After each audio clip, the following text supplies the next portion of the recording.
Live from the 607, it's the Ocho Duro Parlay Hour, where we're talking sports locally and nationally. Join the conversation on our social media with the hashtag ODPH, because here we go. Instead of looking deep inside, every word I have to say, keep it simple. Welcome back to another edition of the ODPH podcast, better known as the Ocho Duro Parlay Hour. I am your host, Ken. I'm joining me in studio, as always, is the co-host. It's Padawan J. Guys, there is a coaching vacancy in New York, and I know one guy who'd be good for the position. If you want to stay on the show, you don't utter that man's name. John Calipari. So Pat will be giving his farewell speech at the end of the show tonight, because I'm sure my fellow co-host here is going to have something to say. You know it. You know him. You know he's got a lot to say about the Knicks this week. It is your coach. It is my coach. It is the coach. Coach Duffy. Just as long as it's not Rick Pitino, I'm okay. I mean, I certainly don't want Calipari, but Genuine question, me not being a smartass. Is he coaching these days, or is he kind of like on hiatus? No, he's on ever since he left Louisville. Okay, wasn't sure. I think it was Dick Vitale said that the Knicks should reach out to him. What a joke. Yeah, if it's not Van Gundy, I don't want to know about it. Yeah. But we're going to deep dive into that a little later in the show, but you know how we kick off every edition during NFL season. We're going to go over our locks and leaps because we have a lot to talk about in the land of sports. So obviously hit us up on OchoDuroParlayHour.com. You can find the links to our social media accounts and use the hashtag ODPH to join in that conversation, because it's locks and leaps time. A lot of action this week. The race for the chip is getting tighter and tighter between Padawan J and Rich from 3FN. Tied again. If you go to our Facebook page, you can find who's on top of the leaderboard, and it's a tie right now, but Coach is making a resurgence. I'm hanging in there. Andy Adams is jumping back in that race. It's going to be a right down to the wire, but let's get into our picks, kicking off with Pad. Who'd you got this week? Well, for my lock last week, I chose the Green Bay Packers to defeat the Washington Redskins, because I figured, you know what, Green Bay, they're 9-3. You got Washington, who was 2-9. You know, I think the point spread was like Green Bay by like 10 or more, or something absurd like that. I'm like, it's in Green Bay. Lord knows what the weather's going to be this time of year up there. I figure Green Bay's going to win. This game ended up actually being closer than it probably should have been. Green Bay ended up winning by the final score of 20-15. Dwayne Haskins, 16 of 27 for 170 yards passing, 1 touchdown, 1 interception. And then Aaron Rodgers, 18 of 28 for 195 yards, 1 touchdown, no interceptions. Coach, your thoughts on this? Yeah, they gave the rock to Jones and let him go. I mean, normally it's Aaron Rodgers with having to do a bulk of the offense, 200 to 300 yards passing, maybe 20 to 25 yards rushing, at least 3 touchdowns. That's typically the only way that the Packers win, and they were able to rely on Jones and run the ball, which obviously leads to a lower point score because the clock's running. I'll say if you had Aaron Jones in your fantasy football team during playoffs, you're looking real good. Yeah, I mean, it definitely helps. Yeah, this was a puzzling game for me, at least, because we figured on paper Aaron Rodgers was going to have a field day tearing through Washington, but they decided to flip the offensive route. And this was something that we really haven't seen out of Green Bay in many seasons. Yeah, I would say. I mean, who was the last dominant runner they had on their offense? I mean, the last guy I can think of that legitimately ran the ball more than 15 times a game is Ahman Green. Yeah, that's what I was going to say, because, I mean, Ryan Grant was there for a stint, and, I mean, there's been a couple of names through the pike, but I would say Ahman Green's been the last one that was truly like the number one. Yeah, like a Pro Bowl level running back. Yeah, so to see them flip the offense like that and go that route was truly something to see. And for Aaron Rodgers, I mean, 195 and a touchdown is nothing to sneeze about, but Green Bay is playing at such a high level right now that they are flying under the radar, in my opinion, behind Seattle and San Francisco. I actually think the opposite. Okay. I think that this is a game that they should have gone out and just stuck it to Washington, being, at home in Green Bay, in Lambeau, playing in the cold. You got a rookie quarterback. You got a defense that's coming off, that has its ups and downs. So this should have been a game for them to feast on. And, I mean, they did sack Dwayne Haskins 4 times on a bum ankle, but I would have expected it at least 30 out of Green Bay. Well, yeah, that's why I picked it. I'm looking at it going, all right, Washington ain't got nothing going for him. I mean, we were a couple weeks removed from Dwayne Haskins imploring his offensive line on the sidelines, what do I have to do? What do I have to do? And you just look at him, you go, all right, they got Adrian Peterson on the running side, which, okay, yeah, it's Adrian Peterson, but it's not Adrian Peterson of old. Yeah, they had Geis too, and that didn't help at all. Yeah, I mean, you look at their Or receiving my fantasy team. You look at their receiving core. I mean, there's nobody in the receiving core in the box score that I look at, and I got I got to bookmark that name for next year in fantasy. I got to draft that guy. So you think it's got the recipe for all right, this is going to be a blowout barn burner that any games are getting anywhere the game is getting shown, it's going to get switched for a more competitive game. Well, I'll say this as the Giants fan here. Daniel Jones is always going to be tied to Dwayne Haskins, sure, as that was the who do you pick here. I think Haskins is actually kind of growing into his own a little bit. I mean, these aren't great performances, but they're not terrible. They've won games that they weren't expected to win, considering that everybody did not peg them to win any games at this point.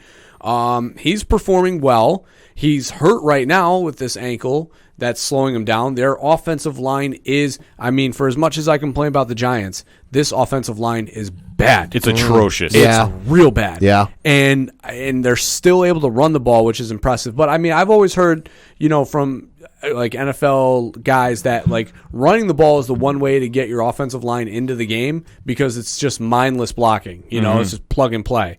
So, Haskins is playing well, and if I'm Washington, I'm not sitting here thinking, all right, we got to go in next year to draft another QB. I'm looking at this saying, all right, we've got a piece that we can at least leverage and build around a little bit. Where do we need to go from there? Yeah, it's going to be a really interesting time moving in the offseason. But like you said, Haskins has looked the part, has not looked the worst, and considering with the talent he has around him, he has an aging running back in Adrian Peterson. You can only do so much there. His wide receiver core is suspect. Yeah, McLaurin's been hurt most of the year. Obviously they let pretty much everybody else go. Crowder gone. So they let a lot of big, wide receiver free agents go. Weapons wise, Vernon Davis is out for the year. So they've got a lot of pieces missing that lead to poor performances. Yeah, so you can't falter Haskins for doing what he can, especially. That's why it's when people. As much as I give the Giants a hard time, it's you can't rag on Daniel Jones for playing bad when Saquon Barkley's out, Evan Ingram's out, Sterling Shepard's out, Golden Tate's out. Every week when you're playing with guys that were in that probably should be playing in the XFL or were in the AFL. You can't get mad at rookie quarterbacks for bad performances when they're playing with second-tier talent. No, definitely not. And it was a really interesting take about seeing Washington's defensive scheme really forcing the Packers to run the ball, which we don't really say that often, especially with Aaron Rodgers. I don't know if that was Washington or it was so much Green Bay just saying we're going to run the ball. Well, you have to figure with Rodgers, though, he's been known to really take over that offense himself. Well, that's so for him to call that, like I said, it was a really interesting. That secondary is so bad, though, with Landon Collins back there. Listen, I love Landon Collins, but he can't cover dirt at this point, at least from the safety standpoint. I've always been on the fence, or the stand here, saying he should be a middle linebacker. He could be.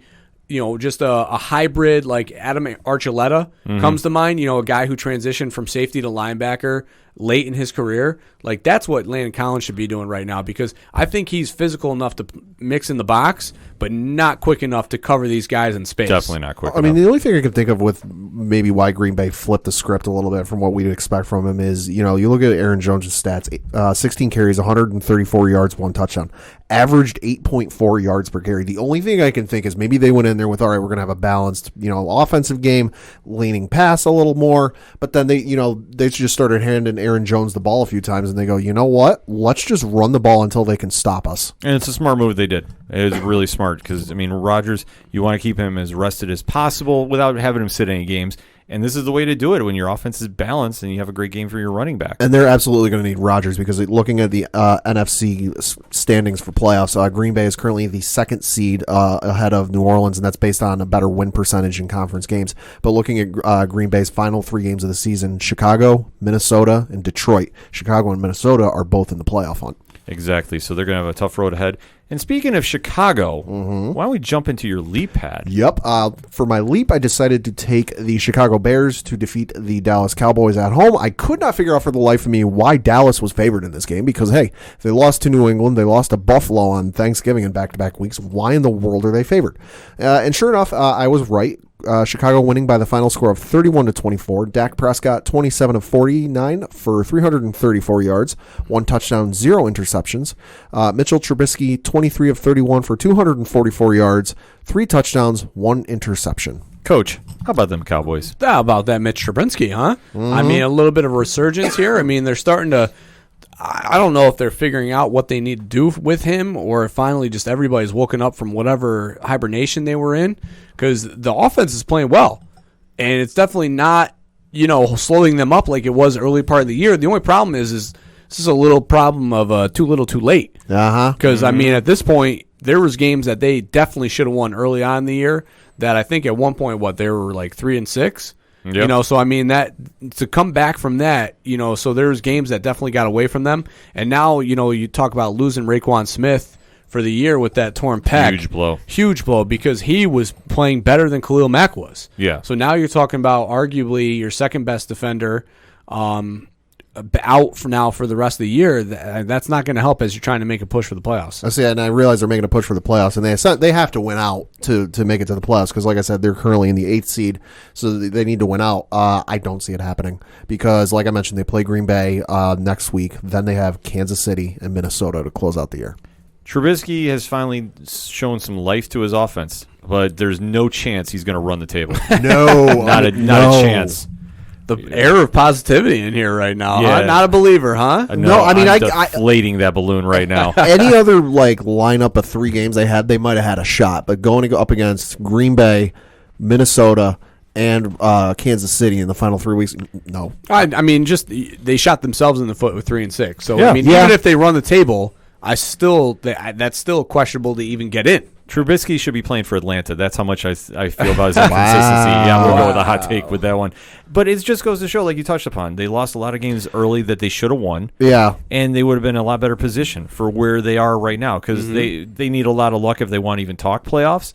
And when Trubisky, it's great he showed some life. I mean, where has this been all year? That's the question. Right. I mean, if I was a Chicago fan, I'm not happy on them winning these last few games. No, I'm ticked. I'm frustrated because of how they played before these games. Right, yeah, of course. They went into their Week 5 game against Oakland 3-1, and then they probably lost the next 4 straight games to drop them to 3-5. Yeah. No, 3-5. I mean, and not even to mention the fact that the week before, so then Trubisky plays well against Detroit. Everybody's like, well, all right, let's hold out before we start, anointing him. And now, they come back, have another good game against Dallas, whose defense has been playing well. And now everybody's again, back on the Trubisky bandwagon. It's like, hey, where was this week 5, 6, and 7? Yeah. The inconsistency is causing a rift in the fan base and a rift in the players too, because you can definitely tell it's like you coulda, woulda, shoulda, but you didn't. And the thing with Trubisky is he has to maintain this going throughout, because if he finishes strong, let's say they win their next games out, and he puts up another 250 plus, couple touchdowns, no interceptions, maybe 1 interception over that course of record. Okay, great. You've now shown flashes of life that we've been waiting to see since you got drafted so high. Right. Can you carry this through next season? Because if you can't, and you have the chance to get a Cam Newton in there as a free agent, and some of the other quarterbacks are going to be out there that you could get as a replacement, this is where it's going to come back to haunt Chicago, that if Trubisky is not the guy. And like I said, I'm not sold on him. He hasn't shown me enough throughout this season. That is my take on him. I'd love to say, this is going to be the flash of brilliance and kick Chicago right in the pan, and this is how they go into the playoffs. I just don't see it with him. No. And I think that they took advantage of a Dallas Cowboys team that is defeated mentally. They're shot out. Yeah, they have checked out for the season. And this is a sad case because there is still a freak chance they are going to make the playoffs because of how bad the NFC East is. I mean, they'd be dragging their tails in there. It's brutal. They'll be stumbling in that door. The Giants were up 17-3 going into that game last night with Philly. So, I mean, the NFC East is atrocious. Abysmal. And Dallas to close out the year, they have the Rams next week. They travel to Philly the week after, and then they close out at home against the Washington Redskins. There's just no way Garrett is coming back next year. I mean, not barring a Super Bowl run miracle, there's no way I think he wants to be back. I don't think there's a way that Jerry Jones wants him to be back. I don't think I can't discredit him completely because, I mean, we don't know the dichotomy there between him and Kellen Moore, the offensive coordinator. Sure. What the play calling dynamic is, because whoever it is that's like, all right, let's give Ezekiel Elliott 5 straight carries on the first drive, opening of the game, and then not use him again for the rest of the game. Whoever's making that decision is the one who should be fired. Yeah, I just can't figure it out. I think you definitely got to get rid of Garrett. I think you also got to get rid of the offensive coordinator because you look at it on paper, Dak Prescott, Ezekiel Elliott, Amari Cooper, Randall Cobb, you've got even Michael Gallup, showing a real surge. You look at this going, okay, this should be like a Madden game where you've like turned off some settings and you put all your favorite players on your team. You should be running up the score on this. And they're sitting there at 6-7. And you arguably have the best offensive line in football. Yeah. I was just going to touch upon that. I mean, the only thing they did right this game is give Ezekiel Elliott more carries. 19 carries. Yeah, but 19 carries, but that was all mostly first half work. Right, but at least they still were going in the right direction. Like maybe somehow, some way, they were starting to get the message that, hey, you have the best offensive line in all the NFL. You have a running back that can actually run. 1 and 1 makes 2. Let it happen.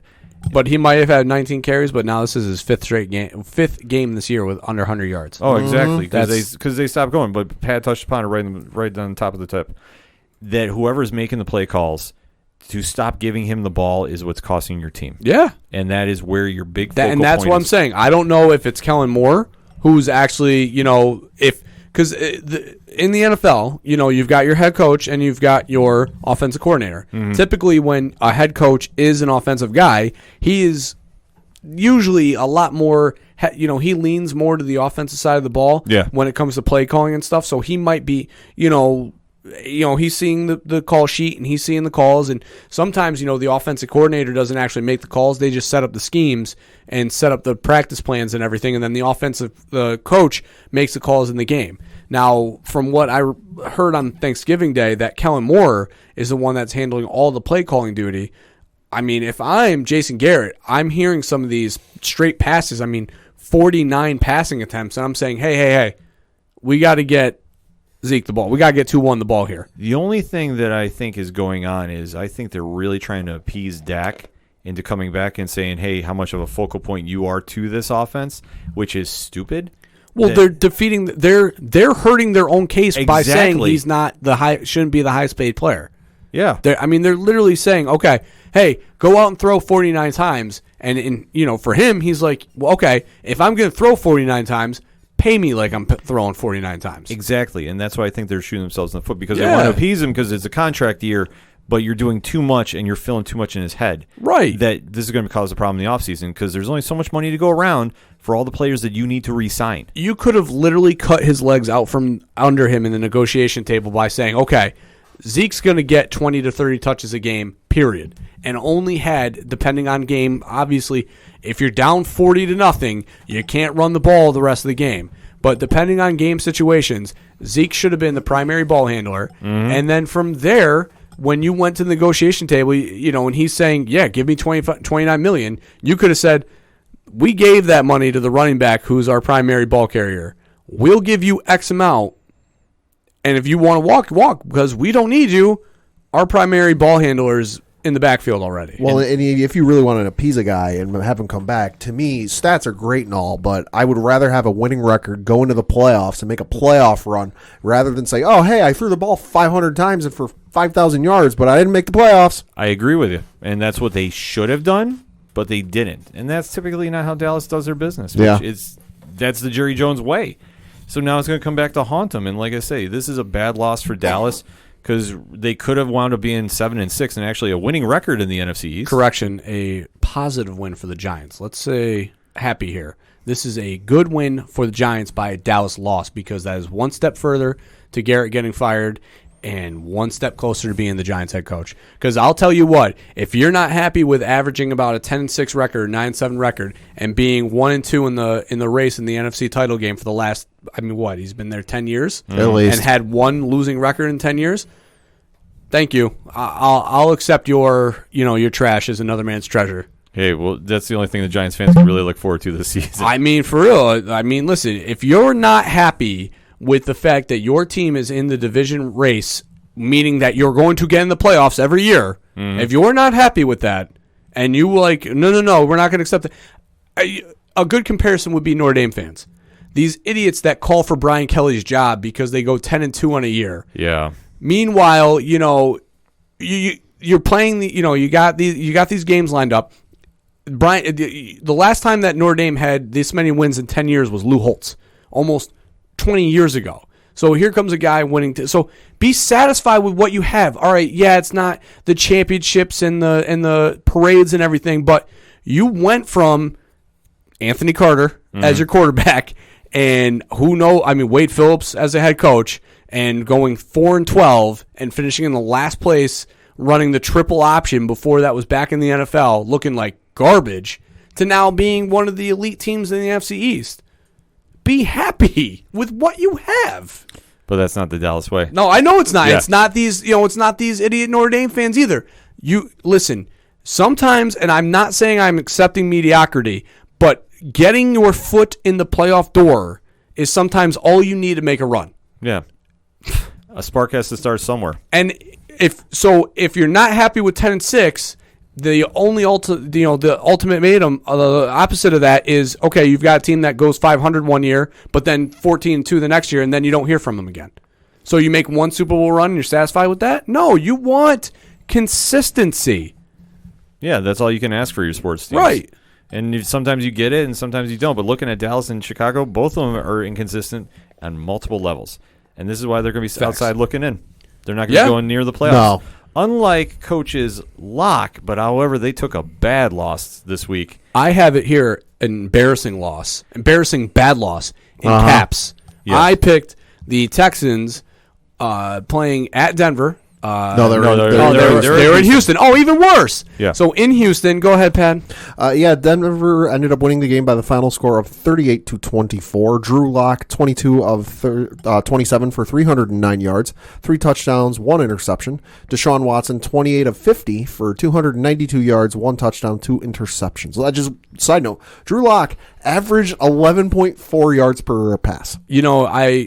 We talked about how cool it was to see the linebackers for Houston come dressed as members, basically dressed like the Shield, and how cool that was. Well, I mean, this week, if you hadn't seen, they came dressed as Average Joe's Gym from Dodgeball, but they played like Don't Give a Shit Joe because they played terrible. Yeah, they played absolutely atrocious.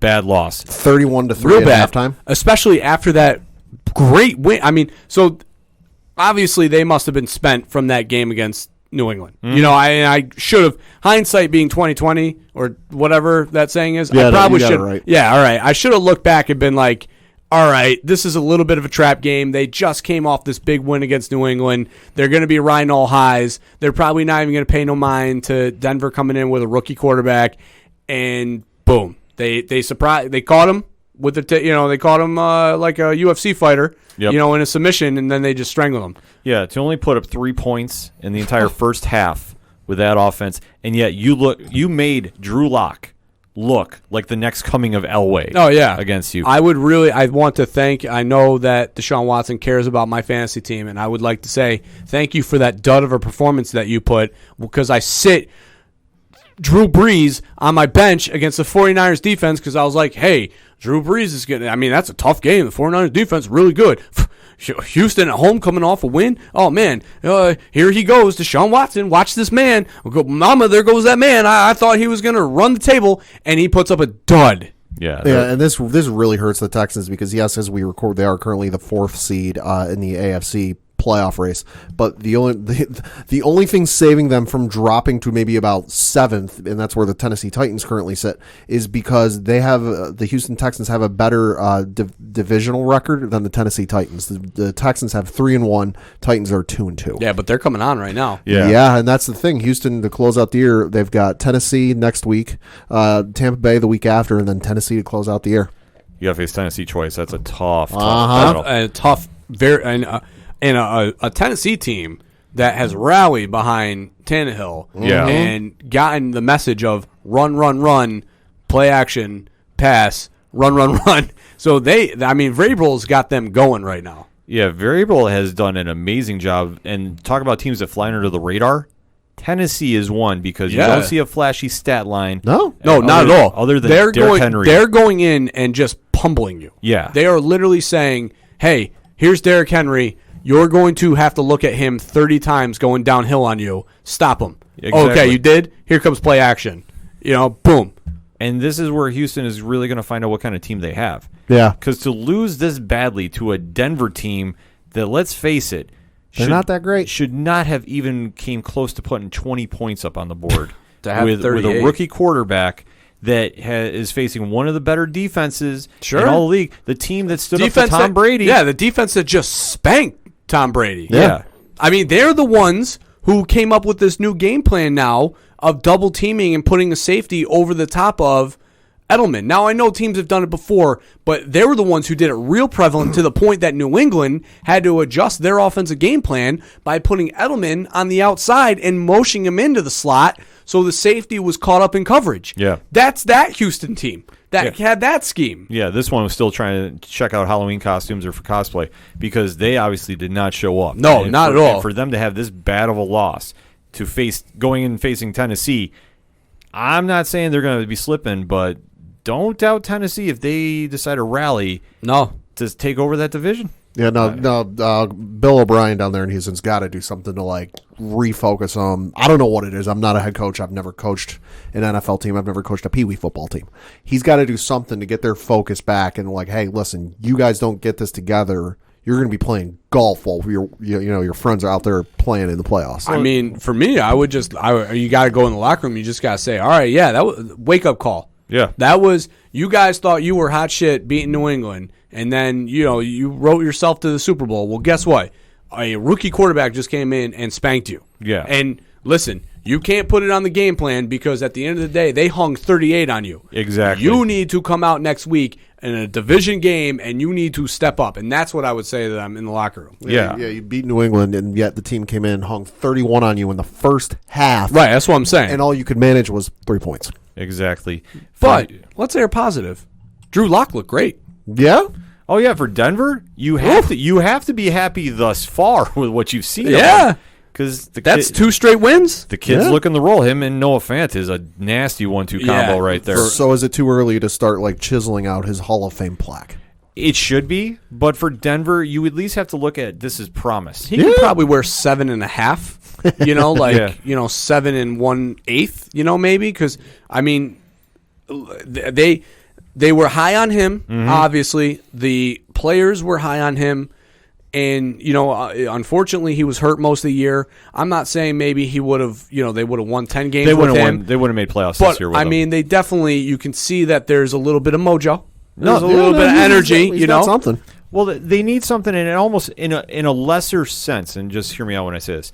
This is like when Baker Mayfield came in last season for Cleveland. Yeah. It was kind of a different energy than what you had with cool Joe Flacco. Right. Well, Sure. And going in to see that he's actually found a spark with some of the younger players on that team. right. This is what you need to build off of. I mean, I can't speak for how Flacco felt, but I mean, maybe getting traded out there for him, maybe he just, being the fact that he was in Baltimore for so long, maybe he just had a little bit of, animosity, a little like, why am I getting traded out here? So maybe he was carrying that chip on his shoulder, had a negative demeanor, and, created problems offensively because there was no chemistry on that offense. No, none. And you've always had a great defense there. I mean, that has always been, from the last 5-6 years, since Manning's retired, that defense is pretty much, they've lost players, but they've plugged and played, and they've put guys into roles, and they've played very well still, despite the fact that they haven't had a good quarterback. So, maybe having the negativity removed,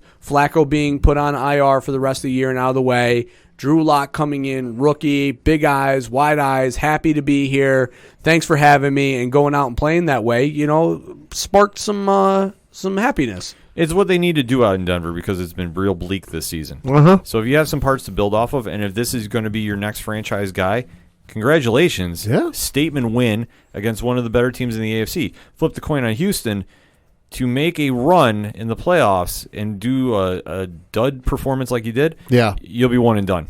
And you can't take anybody lightly in this league, no matter what. I mean, that's what sets the teams, the great ones, away from the mediocre ones. And it shows up every week. So that being said, moving to my leap, and this was Coach's leap. Yeah, because you talked me into it. Yes, and you're welcome. Yes, thank you. Because Otherwise, I would have been 0 for 2, but hey. Yes. When in doubt, trust the host. And Pat is giving me a certain gesture to say that, yes, it was a number 1 pick here because Kansas City went to Foxborough and did something that has not really been done before. So since 2017, if I heard right. Yep. Yeah, so, Pat, do you want to get the stat line? Yeah, Kansas City defeated the Patriots by the final score of 23-16. Patrick Mahomes, 26 of 40 for 283 yards passing, 1 touchdown, 1 interception.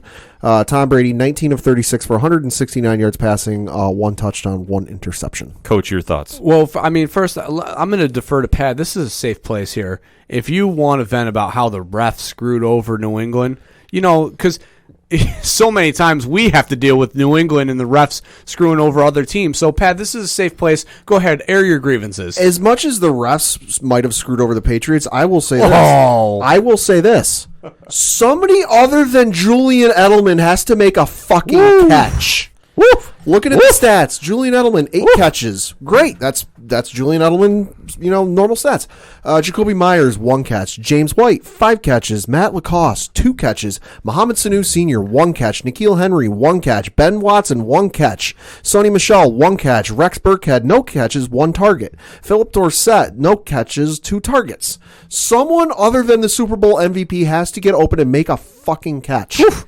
Pat is coming with some fire this week, folks. I mean, it's that simple. Brady's great and all, and he's one of the best of all time. You can have that debate. And yeah, the running game is good, but, didn't really get much out of it this game.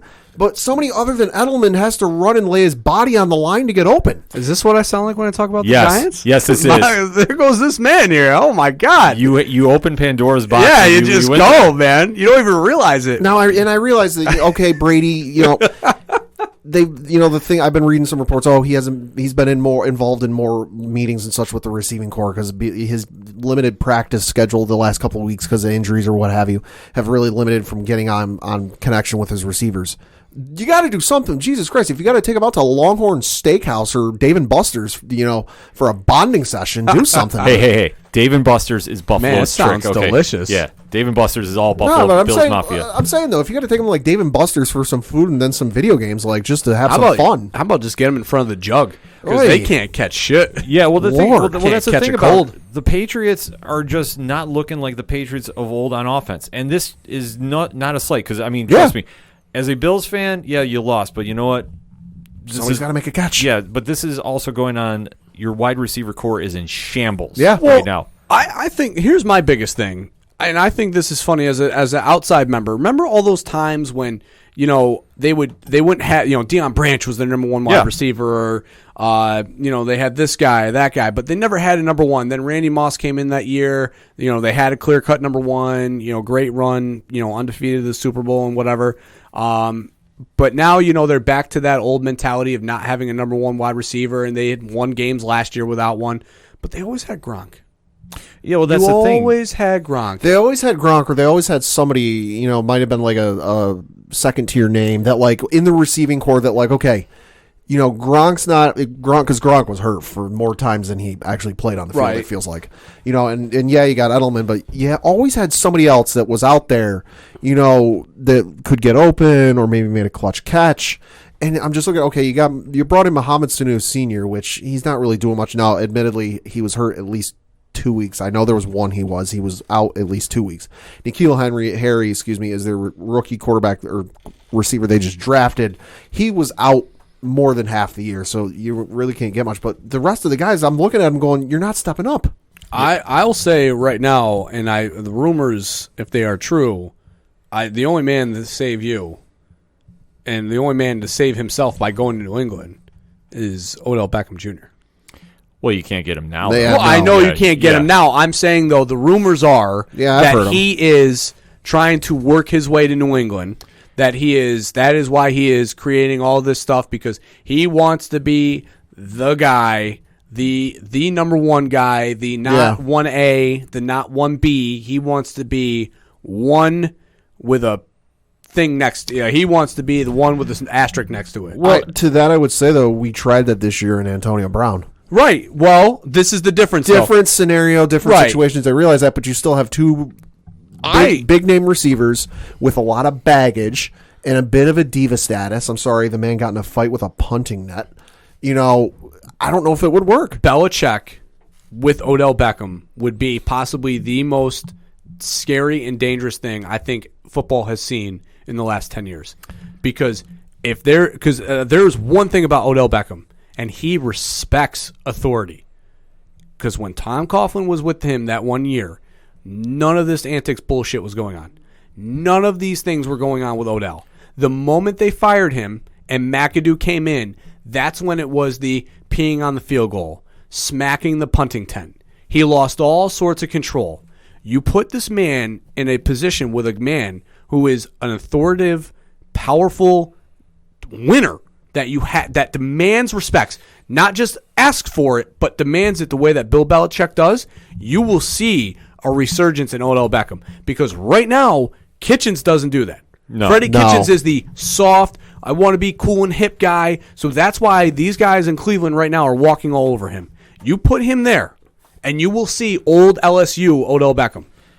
I guess here would be my question then, because I have a tendency to side with Pat on this one. But let me just, because I'm not sure of this. Sure. You're the Giants fan in the room.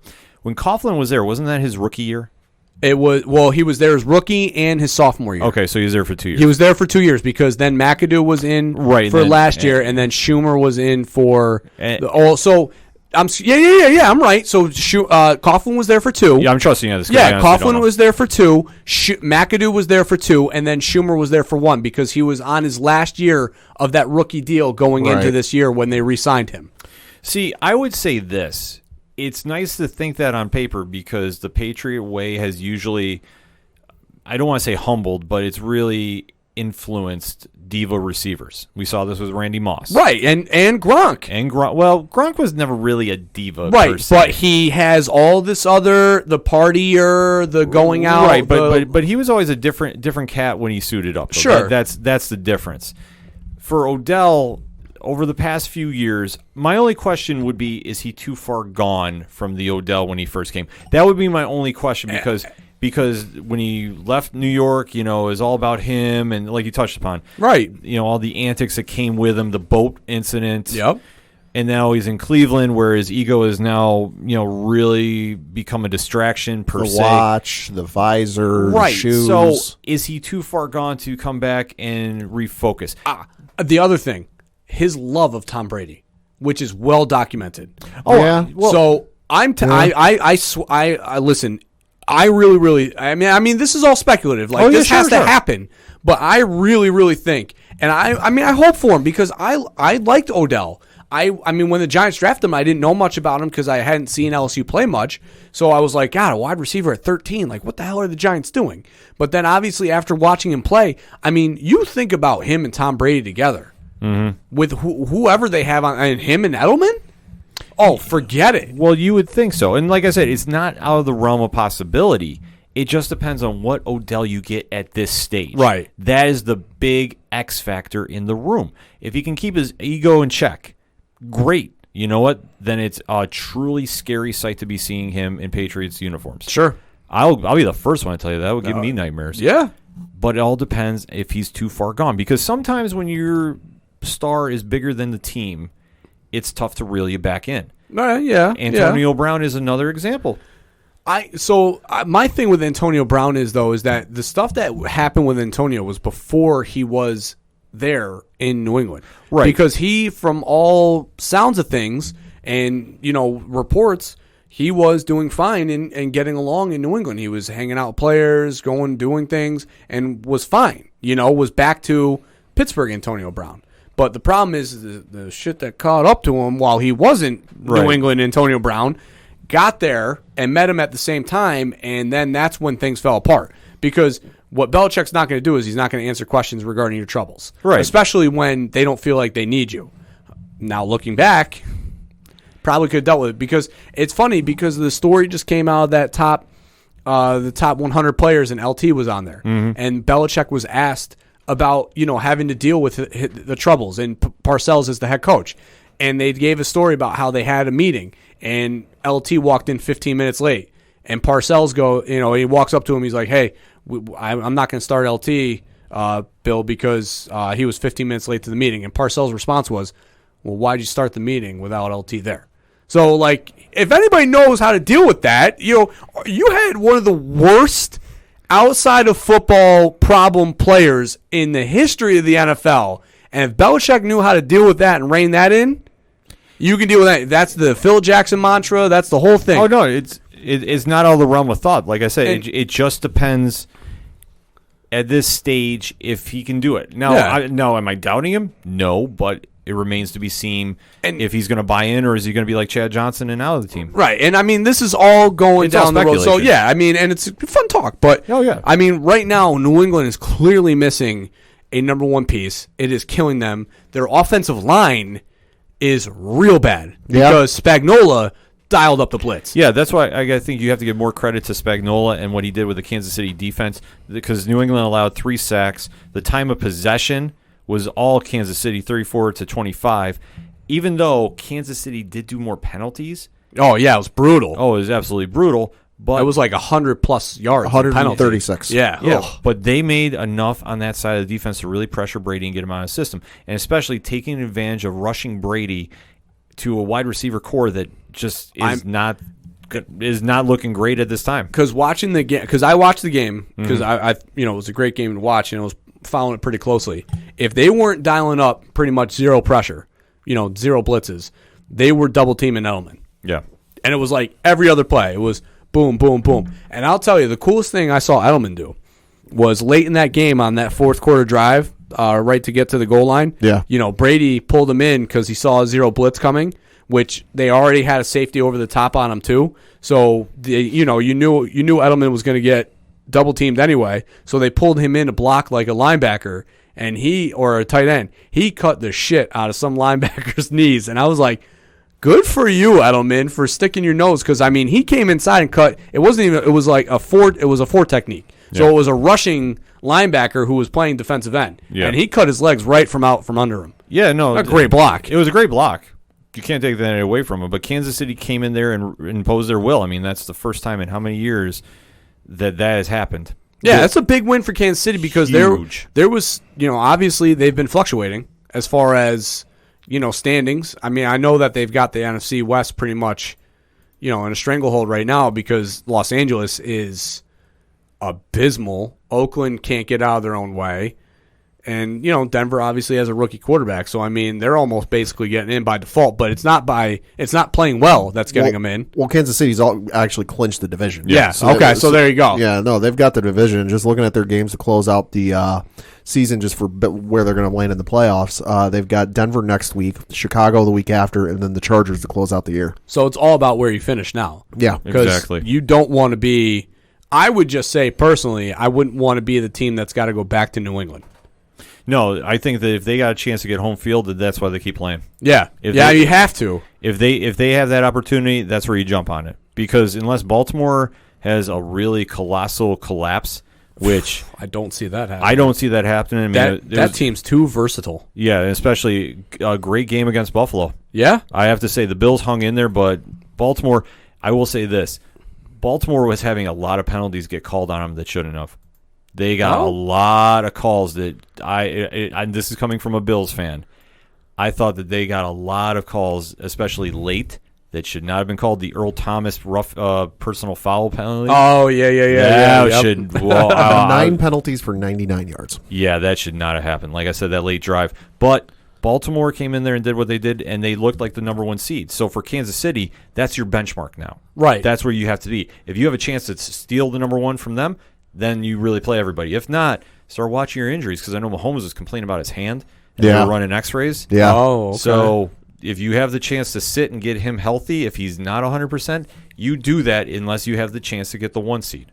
I mean, either way, I think I'd rather, if I had to pick my poison of playing New England or Baltimore, I'm choosing to be playing New England. Yeah. I'm just choosing to play them at home. Yes. I mean, even though I know last year they came into Kansas City and beat them, I don't think that you're going to go back to New England and win twice. No, definitely not. So, I mean, a lot of shakeup in the NFL, and dare I say, I know we're not going to have enough time to really dig into this, but game of the week had to be San Francisco and New Orleans. Had to be. I mean, the Giants-Philadelphia game went to overtime, Ken. Are you not going to give credit to that wonderful game? George Kittle's insanity run with 5 defenders in the entire city. I don't know if you New Orleans heard the narrative of Eli's book. I don't know if you heard that enough last night on ESPN, because if you were playing the drinking game for that, you would have definitely gone through a bottle of something, because my God. Yeah, it was a little out of control. So many great games this past weekend. Definitely hit us up on the social media, though. Hashtag ODPH, joining the conversation. Where did you think this NFL week is going?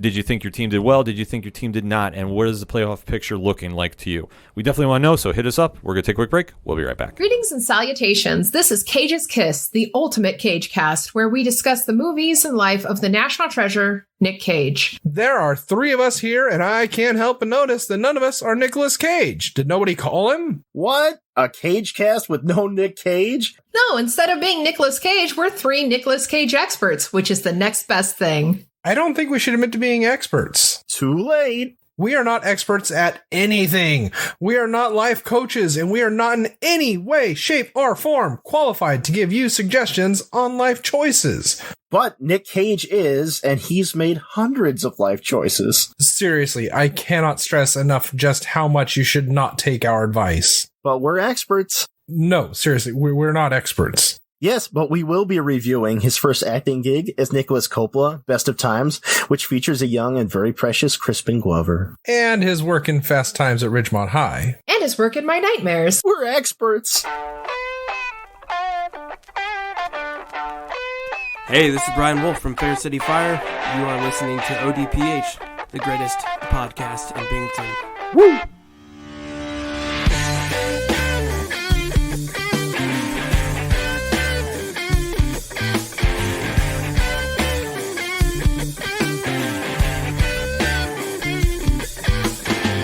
Hot lips touching, cool thighs breathing, shawty running up, her spine spinning. Long day to a long night, but I'm not stopping till I get it right. Coming back for the second segment on this edition of the ODPH podcast, and it is UFC time.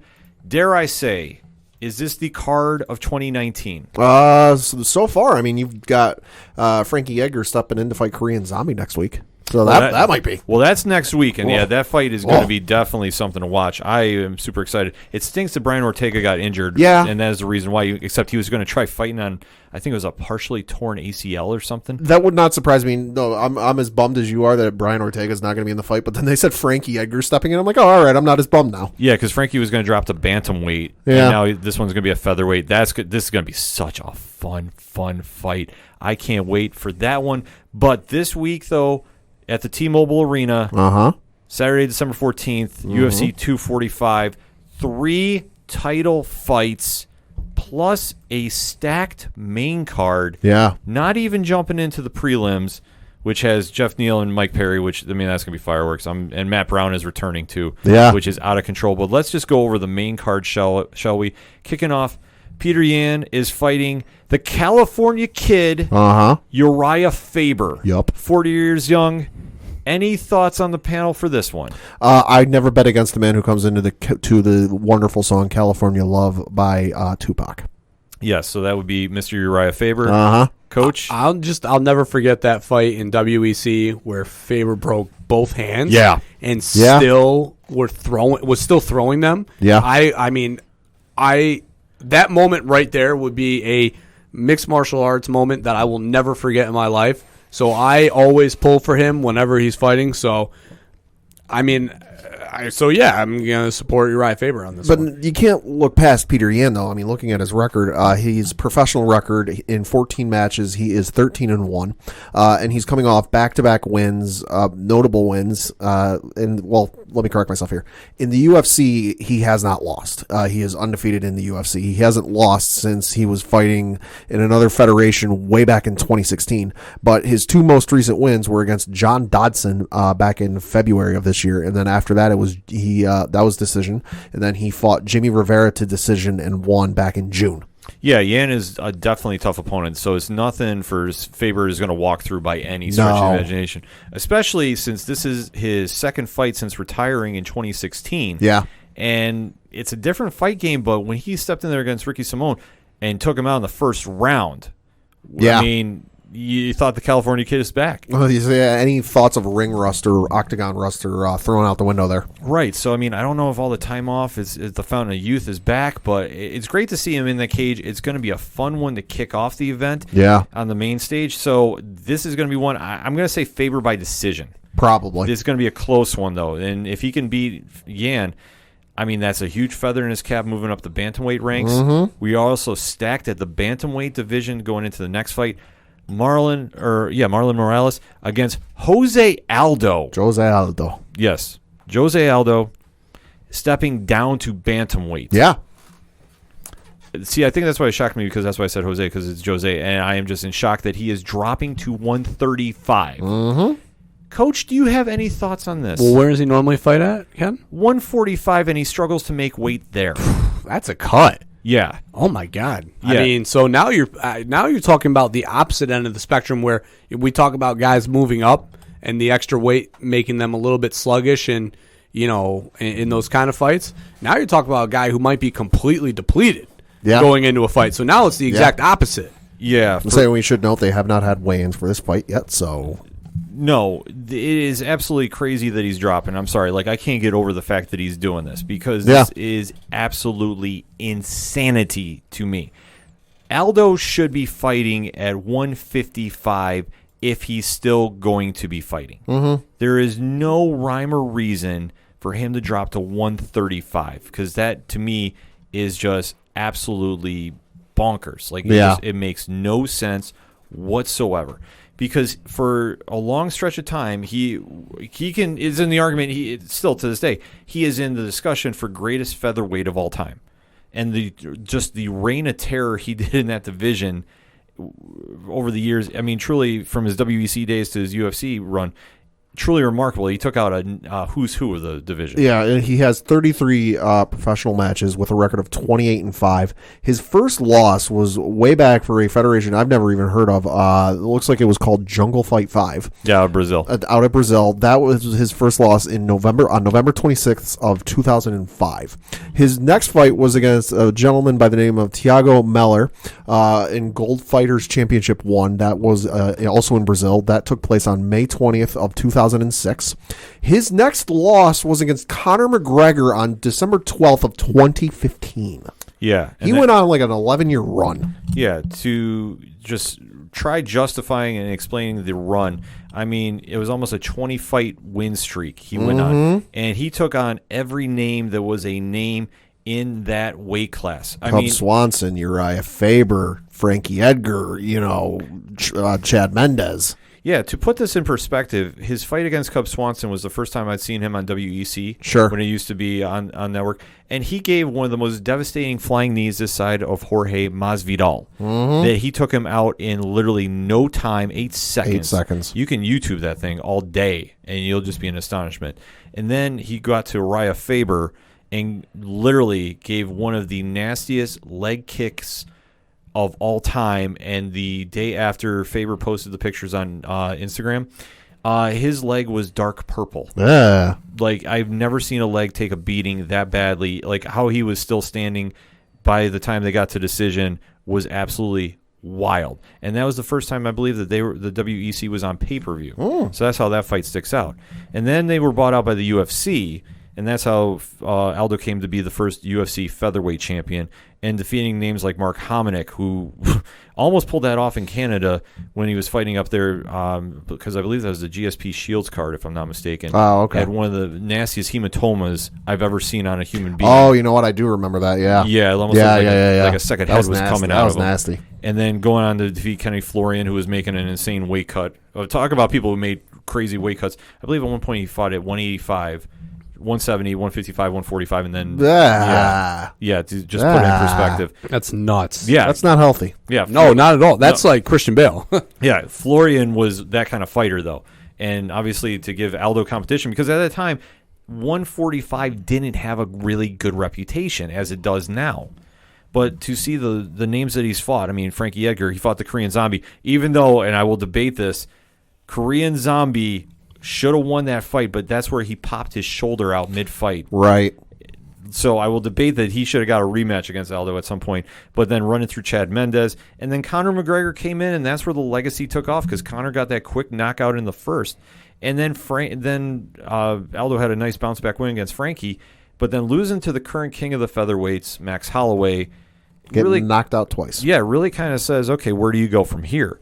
And like I said, Aldo has struggled to make 145. Mm-hmm. So the fact you want to drop to 135, like I struggle with that. He must have found like some new diet routine or regimen that like is making it a lot easier, because I can't imagine if you're already struggling to make 145 to then go, oh, you know what? I realize I'm struggling to make 145. I'm going to drop even more. Right. And he must have found something. Well, whatever the case is. And I'm not saying drugs or anything illicit, but just like a strict diet regimen. Yeah, whatever kind of crazy diet regimen you must be on to make that big of a weight cut. It's not.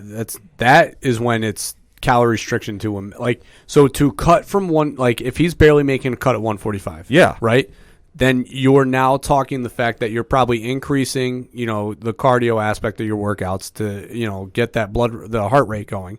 Then on top of it, you're talking such a calorie deficit that it's probably to the point where it's like, especially leading up to making cuts, he's probably literally eating a half of a power bar just to get him through to get to the next day. Yeah, and I struggle with this on so many different levels. Like for me, Aldo should be fighting at 155 if he wants to continue fighting. He has a lot of mileage in his fight career. Sure. So if he wanted to retire, I wouldn't struggle with that at all.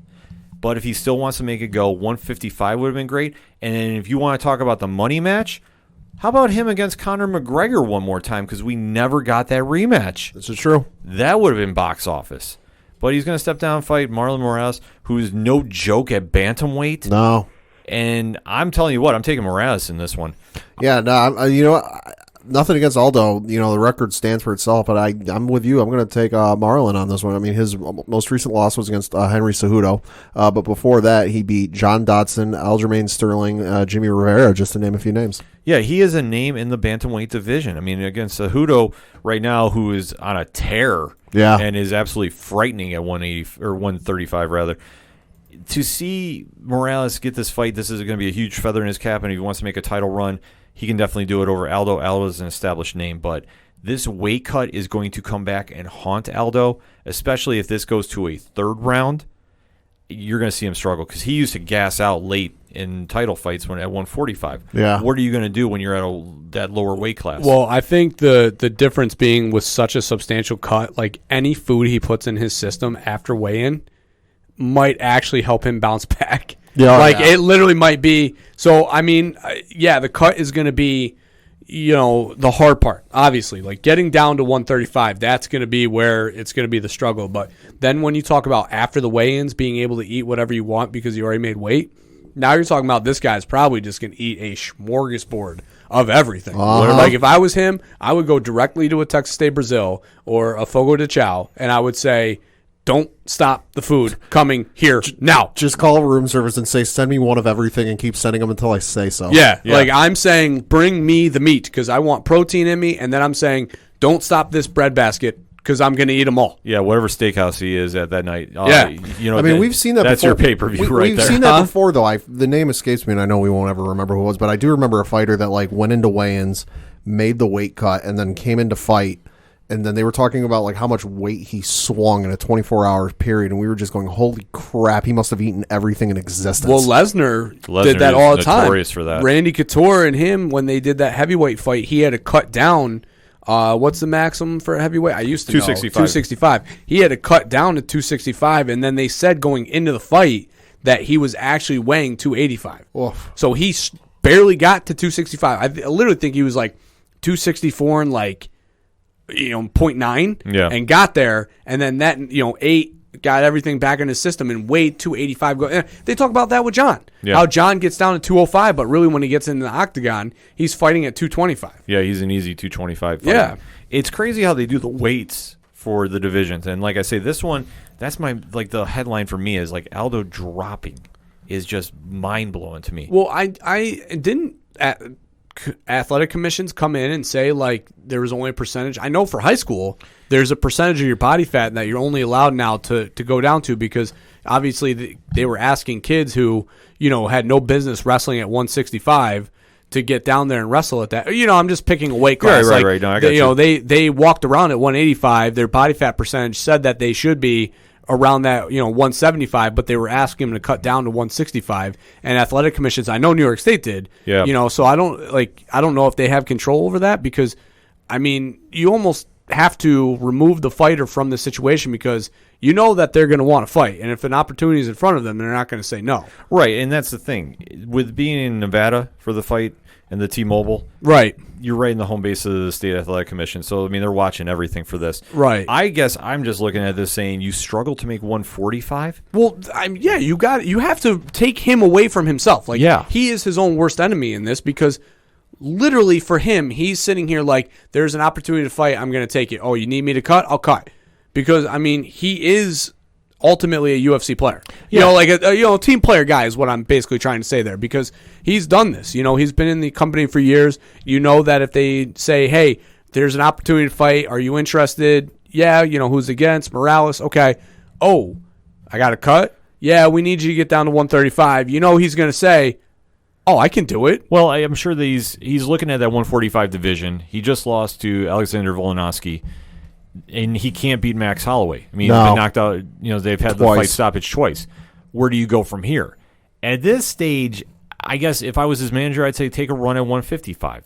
155 is a stacked division, but Aldo can still fight. Yeah. That's the question is he going to be a better performer at 135 or 155 where he's healthier? For me, I do the 155, and you could have got a name to fight you there. What about Dustin Poirier fighting there? You could have got somebody, I guess, is where I'm looking at it. But he's going to make a run there. But like I said, I don't like him at 135. I like Moraes, and that's where I'm sticking on this one. Going into the first of 3 title fights, Amanda Nunes is defending her bantamweight title against Germaine de Ramade. What can you say about Nunes that hasn't been said? She's a scary fighter. Yeah. Nunes, you have to talk about pound for pound right now, one of the best fighters on the planet, male or female. Legend killer. I wouldn't want to fight her without some sort of weapon in my hands. Her last loss was, so her professional record in 22 matches, she is 18-4. Her last loss was against Kat Zingano, where Kat knocked her out in the 3rd round way back in 2014.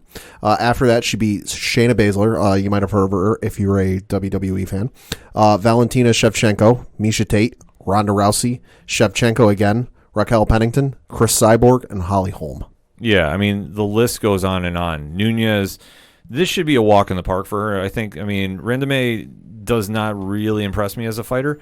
She has put some wins against Aspen Ladd together and defeated Raquel Pennington in 2018, but really hasn't had a substantial run to really kind of push the pace here. Interestingly, though, this is a rematch.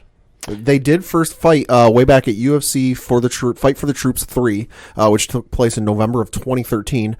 They opened the preliminary card on Fox Sports 1, where Amanda Nunes defeated Germaine via TKO in the first round. So to obviously pull off the sequel here, it's going to take a lot from Randamé. I just don't see it right now. I think Nunes is just on a different level right now. Yeah. And obviously, if she got the upper hand the first time around in the first round, fighters change over the course of time, but I see this being a TKO for Nunes by the second. Yeah, fighters change over the course of time, and Amanda Nunes has risen to godlike status. Yes, because she's in fact said that after this fight, she is planning on defending her featherweight title. Ooh. So stay tuned for that, but I just hope she's not overlooking Randamé. Yeah. That's going to be the only catch right here. I was just going to say, who does this sound like going into a fight against Nunes? Yeah. You know what I'm saying? The top of her, top crown, best woman fighter in all of MMA. Nobody can stop her, and all of a sudden, you're too cocky, too arrogant, and then boom. Yeah, I just think Nunes, it depends. If she comes out of the cage and looking really, I almost want to say like how Alistair Overeem used to look when he used to come down to the cage and just dancing around and just not taking it serious. Nunes is going to be in trouble. If Nunes comes in focus and wants to make quick work of the night, it'll be a feather in her cap. No, I mean, I'm only making banter. Oh, no, You know, I I mean, gotcha. I fully know that Nunes is going to go in and just assault this person, but Well, I think she has to because Yeah. without Cyborg there really isn't a strong presence, at the women's featherweight division. I mean, at least in my opinion right now. I mean, there's some great fighters there, but not a clear-cut number one that's really jumping out and saying, okay, this is your box office. Because like I said before, the fight that should have happened is you re-sign Chris Cyborg and you have the rematch against Nunes. You don't have that right now. Right. So where does that go from here? I mean, that's the question you got to ask with that one. But for Nunes, I mean, you have to say pound for pound right now, one of the best fighters on the planet, male or female, and you can't take that. You can't say otherwise about this. And like I say, just going into that division and looking at who she's facing, I mean, trying to look at the rankings right now, no name is really jumping out that's saying like, okay, immediate. Right. Let's do this. So, well, that's the tough part when you run through a division and then you got people leaving and retiring. Yeah, I know. I mean, John's in the same position at light heavyweight. Yeah, exactly. Yeah. So, I mean, it's absolutely wild to see that, how dominant she's come in such a short amount of time. So, obviously, that one, I want to say Nunes in the second. Easy. No, yeah, Nunes is going to win this one. Yep. So, Pad, let's go to our co-main events. Well, we have, the second of our co-main events. Yep. So, the next matchup we have is for the featherweight championship between the champion Max Holloway versus Alexander Volkanovski. And I tell you what, guys, something in this has got to give. Max Holloway in his professional record, mixed martial arts record, is in 25 matches. He is 21-4. And then Alexander Volkanovski in his professional record in 21 matches is 20-1. That one loss coming way back when in May of 2013 for the Australian Fighting Championship in Melbourne, Australia. Coach, you have any thoughts on this one? Yeah, I mean, obviously Holloway right now is going to be a bigger, taller, longer fighter than what Alexander. I'm not even going to try and Volkanovski, is going to be. So, when you talk about a game of numbers and reach being an ultimate factor, that's going to be tough. Yeah. Ultimately, for Volkanovski to try and have to keep this fight close and possibly take it to the ground, because I mean that's when reach does not matter. Excuse me. No, yeah, I definitely think Alexander's got a chance at winning this. Every fighter does. But I just think you look at Max Holloway and his record and who he's beaten. Like, yeah, Alexander, I'm not counting you out. I think he got a shot. But you just look at the repertoire and just the record of who he's run through in Max Holloway and winning. Yeah, this is going to be a tough task for Volkanovski. It's not to say it's all the Roma thought. I mean, he did take Jose Aldo to the decision. He retired Chad Mendez. Yep. Darren Elkins had he won by decision, and it's not going to be a pretty fight by any means. So his best bet is to grapple him and try getting him against the cage and do what you can against him. Right, and like we said, Alexander's got a chance, but you look, Holloway's beaten, Cub Swanson, Charles Oliveira, Jeremy Stevens, Ricardo Lamas, Anthony Pettis, Jose Aldo twice, Brian Ortega, Frankie Edgar. Those are some names. Yeah, I mean, right now, Max is just on a different level.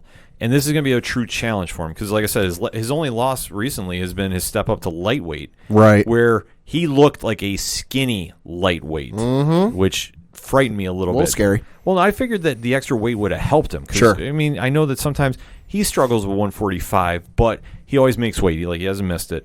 And he doesn't miss a beat once he's in the cage. I mean, his striking is on point. His grappling is great. So for him, he's going to have a really tough task on his hands. I don't doubt that this goes to decision. Right. I can also see it being like a late fourth, maybe early fifth, like stoppage. Yeah, just Maxie, baby, is going to go absolutely crazy with the strikes, and he gets stronger as the rounds go on. Mm-hmm. So that's why I say I think Max is going to win. Fourth round, TKO stoppage. Okay. Give him my pick. Agree. On that. So now let's get to the main event. Uh-huh. Coach, My man. Your man is fighting. Usman. Kamal Usman, Colby Covington. For the welterweight championship. Shit, Covington. Yeah. I said it. Usman's going to defend me, though. I'm not going to try and fight him. Just for the records, Kamaru Usman coming into this fight in 16 professional matches, 15-1. His one loss coming way back in May 24th of 2013 for a federation called CFA and their 11th FUT card. Colby Covington, 16 professional matches. He is also 15-1. His one loss coming back against Warley Alves. He lost by submission way back in UFC 194 in December of 2015. Ironically, each of those, the other one beat. Yeah. So, you almost feel even keel when you talk about this fight. You definitely have to, Kamaru Usman. I mean, what can you say about him? The dude, first off, Ken, I'm sorry to cut you like that, but first off, that Usman is angry as shit. Yeah. And what more anger does he need than staring at Colby Covington's face? Because it enrages me. So I couldn't even imagine a man much more dangerous than me and Usman having to stare at him across the octagon. My God, there better be, whoever is reffing that fight better be prepared to stop it once Usman punches him in the face and knocks him unconscious. So they might need like Big John or something like that. Because he will not stop. He will not pull off. Those body shots to Woodley still hurt me. I'm still feeling those effects from that fight. Yeah, for Usman, he made himself a legend. He's been on a hell of a win streak. Leon Edwards. He scares the shit out of me. Legit, I'm not kidding when I say it. The man literally strikes fear in my face. Yeah. I would never, ever step in the octagon with him. For whatever reason. You could say, Sean, $1 million, 5 minutes, Usman in the cage. And I would say, take your money back. It's not worth the pain and suffering. They gave the one guy in the Entourage movie better odds against Ronda Rousey. That was like 60 seconds. Yeah, dude. Turtle had to last 60 seconds. He would literally break my ribcage. Yeah. Usman's striking is frightening, to say the least. And the fight that we're talking is the Tyrone Woodley fight, where it's just the sheer sound of the body shots he was giving Woodley. Yeah. And the fact that Woodley stayed in that fight, too. Kudos to him. I'm definitely not knocking Woodley, but my God. That was just sheer terror that he was unleashing. Yeah. It was like, I could only compare it to Rocky. When, they were in the corner and Mick's like, work the body, and here he is, boom, boom, just these savage shots to the ribs. It sounded like shotguns were going off. Yeah. And it was just... Literally, I'm thinking back to it just cringing. Yeah, it was downright frightening, to say the least. Yeah. I can't believe... an average man, or a lesser fighter, would have 100% said, I can't. He would have taken one more, especially once that, I think it was his left rib cage, was completely, remember how black it was? Yeah. It was literally bruised to the point where it was, petrified almost. Yeah. Yeah, just the camera angle on Woodley there, it just looked absolutely just it almost looked like it was broken. Yeah. Just sheer, you thought you saw the bones was coming out. That's what we're saying. So what do you think he's going to do to Covington's ribcage? Well, I think that he is going to absolutely maul him. Oh, yeah. But the question you're going to have on him is, can Usman deal with Covington's pace? Right. That's the fight right there in a nutshell. Because Robbie Lawler couldn't handle it. Rafael Dos Anjos couldn't handle it. Damian Maia couldn't handle it. And the list goes on and on. Colby Covington has become a character of himself. Yeah, he and let's face it. He is the dare I say the bizarro Chael Sonnen. I think that'd probably be the easiest way to put it. Yeah. Because instead of going for entertaining trash talk, he's going for insulting trash talk. Yeah. Yeah, it's really It was because with Chael, it was you were sitting there going, wait, what did you just say? But it was in a funny way. Yeah, and Chael was chirping off such wild stuff that you were just like, wait, what did I just hear? Yeah. This guy's it's it's heel heat, but it's go away heel heat. Yeah, it's go away heel heat in the wrestling terms. Obviously, he's kind of made his character taking a political stance, which Donald Trump and that whole nonsense. He's really become a character instead of a fighter, but the one thing that you can't deny about him is he can actually fight. Sure. The Robbie Lawler fight was proof in point right there. His pacing will just match up and give Usman struggles. I don't think this is going to be as easy as it's going to sound, but I think Usman is ultimately going to win. Yeah. But the thing is, I think he's going to lose the early rounds. Yeah. I think Covington is going to come in there. He's going to really try pressing him against the cage so Usman can't get that big shot off. Right. And I think he's going to give Usman some problems early. However, I think that pacing, Usman's going to tag him late because Lawler started tagging Covington a little later in that fight that they had. Usman throws a lot harder than Lawler does at this stage.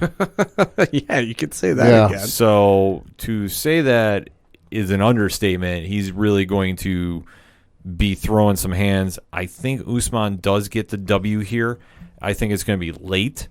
I think he's going to lose a couple rounds, but I think he ultimately either gets this by split decision or he gets the stoppage in the fifth. There's two things that wrestlers have. Mm-hmm. It's that nonstop pace and just the ability to just wear and tear on you. Like just the sheer body weight weighing on you, covering your mouth, all those little finer nuanced tricks. But then there are the one way to counter them, and that is punching them in the face. Yeah. Mm-hmm. You keep this game, if you keep that fight up, and you can keep it to a strike battle. Now, this is why Khabib has now worked on his striking because that he knew that was the weakest part of his game. John, all he had was wrestling back when he beat Rua, and now look, he's involved to the point where he doesn't even wrestle anymore. Yeah. So, you talk about the only way to stop a wrestler is punching him in the face, and that is exactly what Usman can do. Punch you in the face. Well, that's what he's got to do. Yeah. And he's got to connect on Colby. The only thing, like I said, is going to be the pacing of Colby's striking. Because, how many strikes did he throw in the Lawler fight? Oh, God. 500? It was an absurd amount. Yeah, it was like 500 strikes. If he can weather that storm and land that big shot, which I think he can, because he's going to come in there with a lot of anger. And like I said... Wait, what? He is? Oh, he's going to come in there with some bad intentions. Colby needs to prove that all that talk can be backed up. I just think, if I'm going to fight Usman, I'm not sitting here screaming MAGA in his face, and I'm saying, do you want to get coffee sometime? Can we be friends? Maybe lighten you up a little bit? Let's hang out, I'm not angering him any more than he already is. Yeah, that's the whole thing. Because that is fueling coal into the fire. Did anybody not learn from Ben Askren that maybe you don't do that to certain fighters? No. Jorge Masvidal retired him. Yeah. Essentially. Yeah. No, there's no essentially. He did retire. Well, he is retired now, yes. But that fight definitely changed the course of history for him. For Covington, like I said, for all the antics he does, and like I say, everybody has an opinion about him. He's got to back him up, but I think he did it to the wrong guy. Yeah. I think this time, this was the person you should not do this to. I'll say you can talk trash and you can, bleep talk a guy, and that's fine. But then you do it to the one person you really shouldn't, who can match you and might be even better than you. And you find out. Yeah, because you take a look back at the Woodley fight, and then he had no problem with Woodley, and just like how Coach was talking about, how badly those rib cages looked on Woodley. Well, he was just projecting at this point. He was just like, you know what? I'm going to pretend you're this guy who I'm mad at, and now you're him, and I'm just going to hurt you. Yeah, and just like I said, the ring work he did, it almost looked like his rib was going to start popping out of his skin. Even the press conference, the post-fight presser, he still was angry. Still, once his daughter came in, he eased up a little bit, but that initial, 3-4 sentences that he got off, I was like, okay. Yeah. Yep. Never going to see you. Exactly. Never looking to fight you. And for Covington, he has not stopped his trash talk, and he's taken it to a whole other level. Yeah, pass. Yeah, then now I think you've made a grave mistake, but you need to back it up in the cage, and if you can outpace Usman, you got a chance to win. I just don't think you're going to do it. So let us know what you think this Saturday night. Hashtag ODPH UFC 245 is happening. ESPN Plus in the States, wherever you watch the UFC fights overseas. Give us your predictions. Hit us up on the social media. We definitely want to hear what you got for the fights. We're going to take a quick break. We'll be right back. It's a heartbreak, soul-shaped radio attack. Taking 4 steps forward, no steps back. Hey, this is Vince the Common Man Ciatoy, local MMA fighter, telling you to keep on listening to the ODPH, the 607's up-and-coming newest podcast.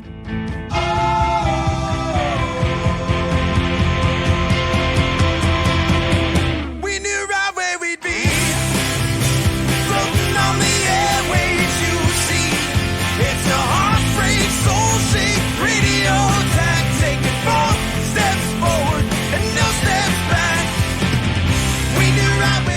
Coming back for another segment on this edition of the ODPH podcast. Coach Duffy, we're going to give the disclaimer because I know you got a lot to say about this. Does he, though? The thoughts, views, and opinions of that of Coach Duffy concerning the New York Knicks or that of Coach Duffy. Listener discretion is advised because it doesn't represent the ODPH in any way, shape, manner, or fashion. Here we go. Let me just addend that. The thoughts, views, and opinions of Coach Duffy and maybe half of New York. I don't know. All right, fair enough. Do you want me to redo that? No. Fizdale is fired! Bum, bum, bum. No, it's not cool to celebrate somebody's demise like that. But, I mean, at the end of the day, the man was... It was difficult in New York. I mean, First off, let's talk about why they brought him in. His relationship to premier players. That's what we talked about last week, right? When we had said on the show, he's got to go. His relationship with LeBron, Dwayne Wade, was supposed to lead New York to this past summer, to big-time free agency. Lead him to the promised land. Well, that didn't come to fruition because LeBron went to L.A. 2 years ago. Anthony Davis went to L.A. with him. Kyrie and KD opted to go to Brooklyn, and here they were, all dolled up for the dance with no date. So, already strike out on promise one. Last year, that they were talking about how Fizdale is a defensive-minded coach, that was going to pace and space, play to the strength of the talent, try and increase the Knicks' ability to shoot threes as they were one of the worst teams in the league at shooting threes. That didn't prove at all. They were still in the bottom half of the league in three-point shooting, so not just field goal percentage, but literally shots taken in a game. And now you lead to this year, and this team's abysmal. It's a loss. Defensively, they're terrible. Offensively, it's a mess. And, ultimately, Fizdale had to go.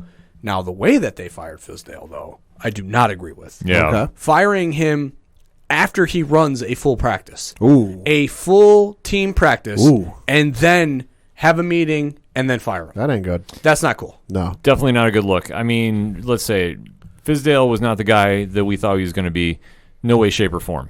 But to get run out like he did, not another good look for the Knicks. And to boot, the way that you introduce your new interim head coach by bringing him in at a press conference without any introduction, without Perry or Mills being in the building, and you just throw him to the lion's den of the media. Well, I feel like what a joke. I feel like that just perfectly encapsulates what it is to be the New York Knicks for the last 15+ years. I mean, that would be close enough. Like if you want to, if you point somebody new to the NBA and they go, everyone talks about how good the Knicks used to be. Why are they so bad? There might be a couple things you can point to, but you could point at this and go, they introduced their interim head coach without any of the front office staff there to do the introductions, and they just pushed him out into the room and fed him to the Lions. Yeah, I mean, it was definitely not the best idea, and like I said, the Knicks are kind of in flux right now, and just how they did this. In flux is kind of an understatement. Well, it's a polite way to be about it. But again, though, it's the same thing that it's just rinse, wash, repeat. Or wash, rinse, repeat. That's all it is. I mean, it is literally just we are on a cycle. I was talking to a buddy talking about something completely unrelated, but it actually applies to this very well. This is a bad relationship.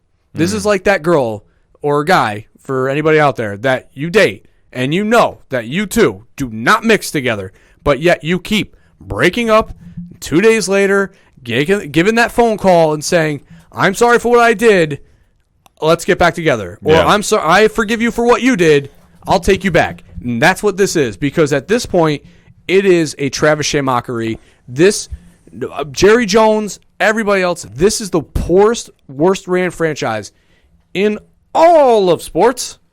Yeah. Across everything, from baseball to soccer to EuroLeague soccer or EuroLeague football to rugby teams to everywhere. This is the worst single-hand ran franchise in all of sports. And then, I mean, who I feel for in all of this, though, is Mike Miller. Yeah. It's just not fair. He is literally put into a position where he has zero chance of retaining this job. And I think the Knicks want that, too, because the early rumor I've been hearing... Oh, yeah, I was going to bring that up if you were going to talk about it. Go ahead. But, yeah, the Miller, I mean, he has no chance to win. He's going to need to pull a miracle out to make something happen. Yeah. But it's not going to happen. I'm not even drinking that Kool-Aid. Nope. That this is only holding place till Jason Kidd comes to the Knicks, and then the false hope is planted that Giannis is going to leave Milwaukee to come because Jason Kidd's the head coach. I mean, it's like Coach said, it's wash, rinse, repeat. I mean, you have a new head coach come in, maybe even an interim, because I know when they had Mike Woodson there, they went on a bit of a run, and people were real excited about that. But you have somebody new at the helm, be it a full-time head coach or interim head coach. You go on a bit of a run. Things are looking good. You're looking optimistic. You're thinking you're going to bring in some free agents. And then, the season doesn't finish off quite how you'd like it to. You don't make the playoffs. And then you get in, all right, hey, listen, we didn't make the playoffs. We're going to make some good moves in free agency. We're going to maybe add one or two big name, 5-star players. And then we're going to bring in some big, key pieces, some shooting guards or some forwards. We're going to build a really good team. And then you don't get those. And then you go, hey, you know what? There's always the draft. And then you don't get the draft piece. And it just literally feels like we're in the same cycle. I mean, it's insane to think your plan before was bring in a coach that was going to entice major free agents to come sign for you because they want to play for him. Mm-hmm. It is insane, which is what's the definition of insanity? Doing the same thing over and over again, thinking it's going to work. Yeah. So it is literally insane saying we're going to bring in Jason Kidd to entice X free agent. Yeah. It's absolutely, it's not going to work. I mean, at this point, I don't know if I can do it anymore. Right. I'm contemplating turning in my fan card. Ooh. I can't do this anymore. It's not even fair. It's not fair, and it doesn't. The only thing in this question is, what are they talking about in the Knicks front office that is making this sound like this is going to work? They're talking about how it's Friday night Knicks. They can talk about it all they want, but they're not in the time machine. Like, they need to do something completely drastic to reinvigorize this franchise. I mean, it's like at this point, obviously dreams of like getting like a Thibodeau or somebody of that nature to come in and try and put in a culture in New York. Those days are long gone. If Donnie Walsh couldn't do it and do all the things that he had implemented, which were the closest that the Knicks, or at least us as fans, will ever be to having a team ran well with Dolan being the owner, there is no hope. Now, I'm not saying I'm going to sell out and become a Nets fan. I'm just saying, like, I can't do this anymore. It sucks. I wouldn't necessarily maybe go as extreme as turn in your fan card and not be no longer root for the Knicks. I would still hold on to that, just maybe pull back a little bit and go, you know what? I'm not gonna pay attention to him for a while. It's been a long hard road. It's a long hard road that we all walk as Knicks fans. That we just don't have that structure of leadership that, for example, the Lakers have. Like the Golden State Warriors have. You like, for fans of teams that are bad, like they can hang their hat on, like, all right, well, we have this. We've got this. Cleveland's prime example. Yeah, like we have X in place. Like, we're gonna be okay. Like, we can trust this person. Like, you can't. You got nothing. Like, you have R.J. Barrett and Mitchell Robinson, and that is it. I mean, Kevin Knox is barely playing right now. Like, so you can't even say, all right, like the core three are there. Trier's barely getting any minutes. Ntilikina now is probably going to get moved back to the bench. That Elfrid Payton's playing well, so it's like. And it's going to be more of the same next year because all these guys are signed to 2-year deals. Mm-hmm. And the talks of making trades. What are you going to trade for? You're going to trade. What, are you going to try and make a play for Bradley Beal? That's not the answer. No. I mean, so it's just going to be this over and over and over and over and over again. That's why I've said, for the culture to truly change with the Knicks, you've got to get a new owner in there. Now, I don't know what you got to do to get James Dolan out of there because Lord knows he's got no reason to sell the team now. But you got to get a new owner in there, because that's the thing is, when the Yankees got rid of Joe Torre, as shocking as it was, you had to get some new blood in there. You had to get a new voice in there. The same can be said from the top down with the Knicks. Dolan's been the head of that organization since the early 2000s. Mm-hmm. You got to get somebody new in there, somebody who gives a crap and wants to bring the Knicks back to what they were what they can be. All Dolan needs to do is stop hiring his friends. Yeah. He needs to. But as we've seen, though, he likes surrounding himself with yes people. He loves yes men. He loves them. That's the problem. That once you do that, you've already defeated yourself. It's just so funny because he has both the Rangers and the Knicks, and he meddles He doesn't even. He goes nowhere near touch the Rangers. For as much as bad right now as the Rangers have been in this attempted rebuild that they're doing. This like, hey, we're rebuilding, but we're competing. That garbage that they're doing over there. No. Go ahead, do your thing over there. Rangers team, you're fine. But no, Knicks. I can't let you tear down to rebuild. No. Because I think for him, it's no offense to the Rangers. I love the Rangers. It's the sexier of the two, commodities. If you've got a very nice Lamborghini in your garage, but then you've also got the really fancy brand new Bugatti, whatever the heck the thing is called, that's $3.6 million. Which one do you think you're going to take on the road and show off? Yeah, I get it. It all comes down to this. For New York sports, the Rangers are the less tier of all the professional teams. But they are still a big fish in a big pond. Right, and the thing with we shouldn't crap on the Rangers. They have their fan base. They are very popular in New York. Yeah. But if you ask New Yorkers what their favorite teams are, more people are going to say Knicks than I think would say Rangers. Yeah, because is the basketball mecca in the world is New York. The fact that the Knicks have been mediocre for this long is atrocious and is unacceptable. But the problem stems from Dolan. Right. And until Dolan starts getting shown up in public. Like I said, it's the PCU clause, which you have to see the movie to understand. Because if you can make him look that bad in public that he has to get forced to sell the team, that's when you're only going to see real change. Because I can't, for the life of me, see Giannis coming here just because a head coach is here. No. The only way that he might come here, and know what I'm saying, but I'm not drinking Kool-Aid when I'm saying this, is if he sees legacy in the ultimate rebuild to come to New York and raise it back to prominence. Because if you win one chip as a New York Knick, you are a legend. Yeah, and they'd have to sell him on that. Yeah, that is your selling point. You can win in Milwaukee, sure. Win in Milwaukee because, Kawhi just did it in Toronto. Yeah, and you can do it for small market, but if you win in New York. And the only way I think they can sell that is if they can somehow, and I don't know if he'd believe this or not because I'm not Giannis, I'm not one of his friends or family members, is in this, supposed hypothetical meeting, you go, listen, you come to New York, you win a chip, you all but guarantee a spot in the Hall of Fame. No, I've decided. I've given up. I have no hope. I'm a lost cause. My glass is half empty. There's no hope. My glass is still on the table. My glass is on the table, but there's no hope.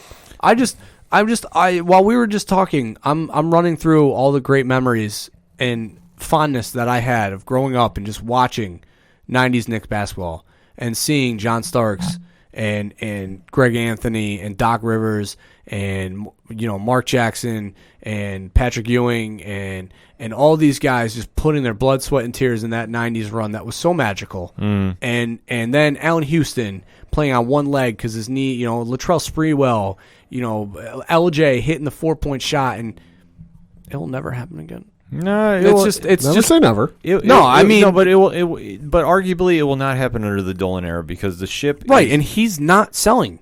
No, so here's the way I look at it. For him to really get the message that the team is in trouble, he's got to lose the back pages of the New York papers. He has to really hear it from the media, and then because once the media starts spinning that story, it's going to affect the people that support the team. The fans. So it's not going to be till next year then, because once KD and Kyrie are in full effect, then that's when Brooklyn will really take off. If Brooklyn goes on the run and they lose the back page of the Post, and you start seeing people stop going as much to the Knicks, because let's face it, people are always going to go to the Knicks games. It's New York. It's a sporting event. It is an event to just be shown off as celebrity at a game.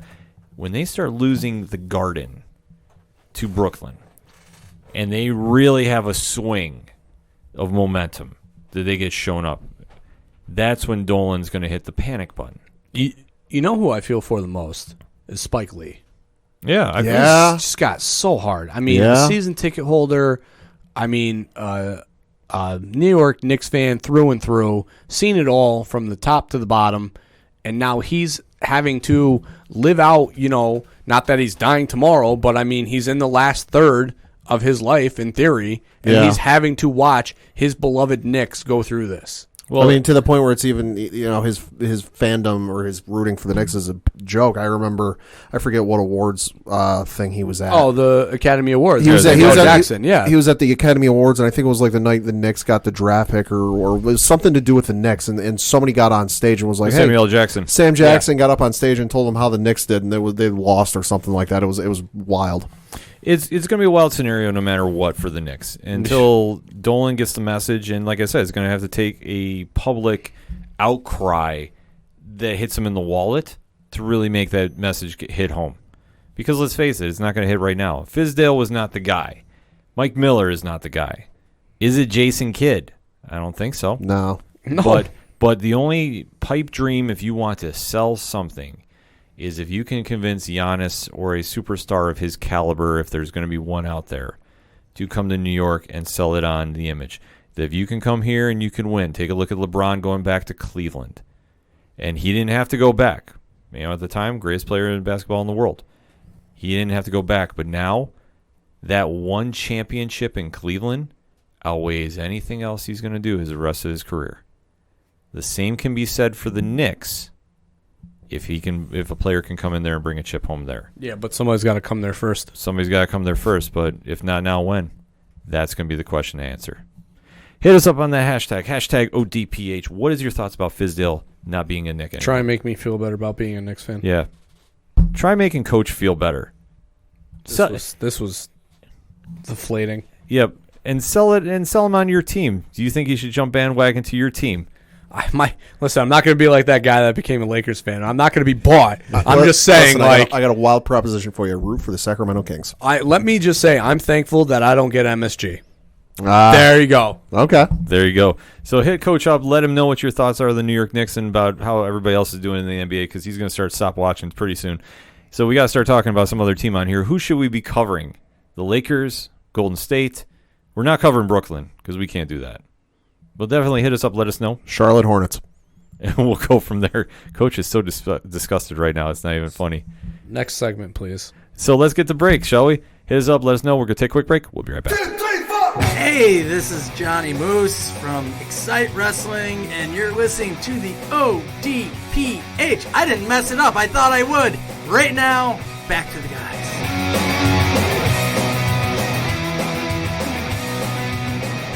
So let's bring the energy back up for this final segment of the ODPH podcast. Pad, kick us off with that local minute. Well, if we're talking local minute, of course, we're talking Binghamton Devils hockey. Looking at their games from last week, they went up to Providence to play the Bruins, and they lost by the final score of 6-2. Then they traveled up to Hartford to play the Wolfpack and lost by the final score of 5-2. Looking at their games for this week, they play Hartford again on Wednesday, December 11th at 7 p.m. That's up in Hartford. After that, they go to Springfield to play the Thunderbirds at game time 7:05. That is on Friday. And then Saturday, they return home. Game time 7:05 against the Utica Comets. It is Teddy Bear Toss night. So if you are in the Binghamton area and you go to that game, bring as many new or used teddy bears. And when the Devils score their first goal, no, I say the Devils score their first goal, not if, Utica scores a goal. No, wait till the Devils score a goal. Toss your teddy bears on the ice, and then they go to a good cause. Has there ever been a shutout at a teddy bear toss? I would hope not. I really hope not either. I would hope not, because then you just got to toss them for nothing. Yeah, because I just know how the Devils were outscored this past weekend. Yeah. So that kind of makes me a little worrisome. So guys, step it up. It's for a great cause. Yes. So get on that. I'm going to bring the energy back up because I know we're talking some down topics right now. BinghamtonDevils.com for more information on that. So make sure you bring some teddy bears out. And guys, you better put up a biscuit goal. Bring it back. Six game win or 6 goal win. Yeah. Let's see, I'm going to get amped up. I think it's down to 4 goals now for a biscuit, or 4 or 5. It's like 4 or 5 or something like that. Make it worthwhile. Get that 6 number. Coach, Binghamton Bulldogs. Binghamton Bulldogs played this past weekend, beating Elmira at home. A little bit of an unfortunate situation with the Bulldogs. Trey Kelly going down with an apparent leg injury, a serious leg injury. So we are hoping for nothing but the best for him and a speedy recovery. Yeah, absolutely. So that game, unfortunately, it sounded like it ended a little short and with Trey's injury. So hopefully he can bounce back and be to full speed. Right now, ranked 4 nationally. Yeah, it's got. I mean, that's great. No, that's an upside, especially for how they've been playing, especially with that egregious loss. Egregious. Blowing the 16-point lead Against with Oneonta. Yeah, it's a tough break. So it's a tough break, but it sounds like the Bulldogs have bounced back, and obviously speedy and healthy recovery wishes to Trey right now. Yes, and we're still on our countdown to Cuse. Exactly. Still on the countdown of that big game. And finally, their next game looks like they are off this week, so they are playing December 21st versus Westchester. That is a 7:05 game, still playing at home, still yet to have an away game. For more information, BinghamtonBulldogs.com or check their active Facebook. Yes, active. Very, very active. So, Pat, why don't you round those bases? Well, round the bases, of course, I'm going to talk a little baseball. Since we last recorded, of course, Zach Wheeler signed a deal to go to the Philadelphia Phillies. Steven Strasburg set the record for a contract and remained with the Washington Nationals. What was it, 7 years, $254? 7 years, $245 million. I need a Coach Duffy take on that. I'm not going to get into it because I'm trying to build myself back up. Turn my headset off. To hear his take on this, refer back to when Bryce Harper signed his contract exactly last what year. I texted you, because this is ridiculous. It really is, and I get he's a good pitcher. I get he just won the MVP for the World Series. He plays every 5 days. Right, and the thing of it is it's a 7-year deal. He's 31 years old. It's not the best deal. It's ridiculous. It's ridiculous. It's got some backloaded money with interest, I should note. Yeah, no, he's got like $80 million or something like that is backloaded. Oh my God. Yeah, so the Nationals might have done themselves dirty a little bit on this one. And then crushing Yankees hurts a little bit. Didi Gregorius has signed a 1-year, $14 million deal to go to the Philadelphia Phillies as well. Looking at some free agents, they might need to... Where are they getting this money from? Are they just printing money in the locker rooms? Apparently. Yeah. I'm looking at some free agents, according to ESPN.com. Nobody's really jumping out at me. It's like, oh, you got to go get this guy to fill in Gregorius' spot. So my guess is the Yankees will just move some... They've got enough guys on the infield that can play like every position. They'll just move guys around.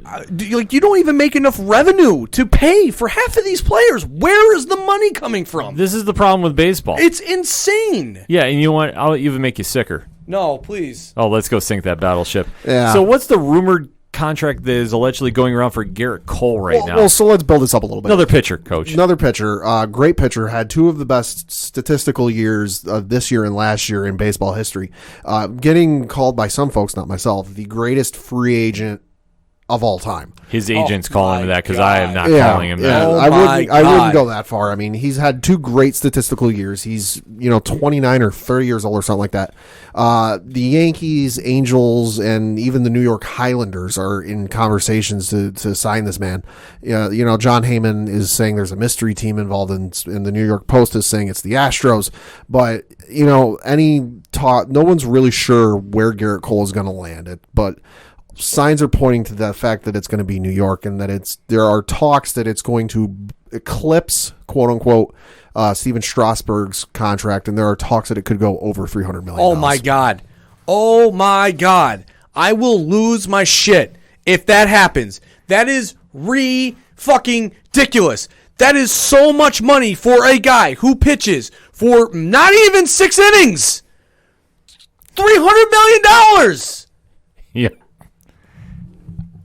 Yeah, Coach. I can't. No. The sport is ridiculous. Somebody needs to step in and get a hold of these people. Where does the money... Ken, seriously, this is a serious question. Yeah, no. Where do they get the money to pay for them? It's simple. The fans, we're going to be the ones getting screwed out of it by ticket money increase and they don't. The Yankees also own the biggest sports network in the tri-state area. All right. Yeah, I get them. They own a TV channel. I'm talking like the Philadelphia, the Philly. I'm talking about Pittsburgh. I'm talking about those teams. The Angels. Where is that money coming from? Where? How?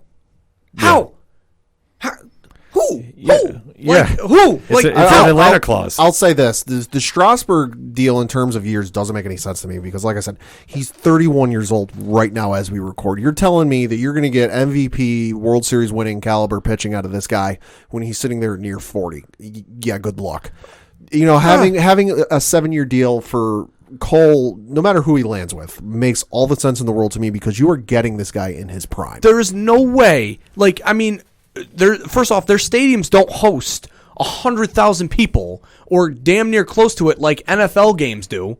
So first, I mean, what's the average attendance for a baseball game? Like 40,000? Depends on the stadium. Okay, so let's just say about 40,000. There's no way that merchandise is flying off the shelves enough to bring in revenue. Okay, yeah, you got a TV deal, but it can't be that lucrative that you can... It just doesn't make any sense. No, that's insanity. Where does the money come from? Where's the money? The fans are going to be the ones paying for this in the long run. I mean, here's the thing. According to Forbes.com, this number was calculated in April of this year. The team is worth $4.6 billion. Slight return on investment. The team was bought by the Steinbrenner family for $8.8 million. Yeah, that looks like a good deal. Their revenue is listed at $668 million. They have an operating income of $29 million. Their player expenses are $193 million. Gate receipts are $284 million. Revenue Where are you making money? Revenue per fan, $62 per fan. So let that sink in, Coach.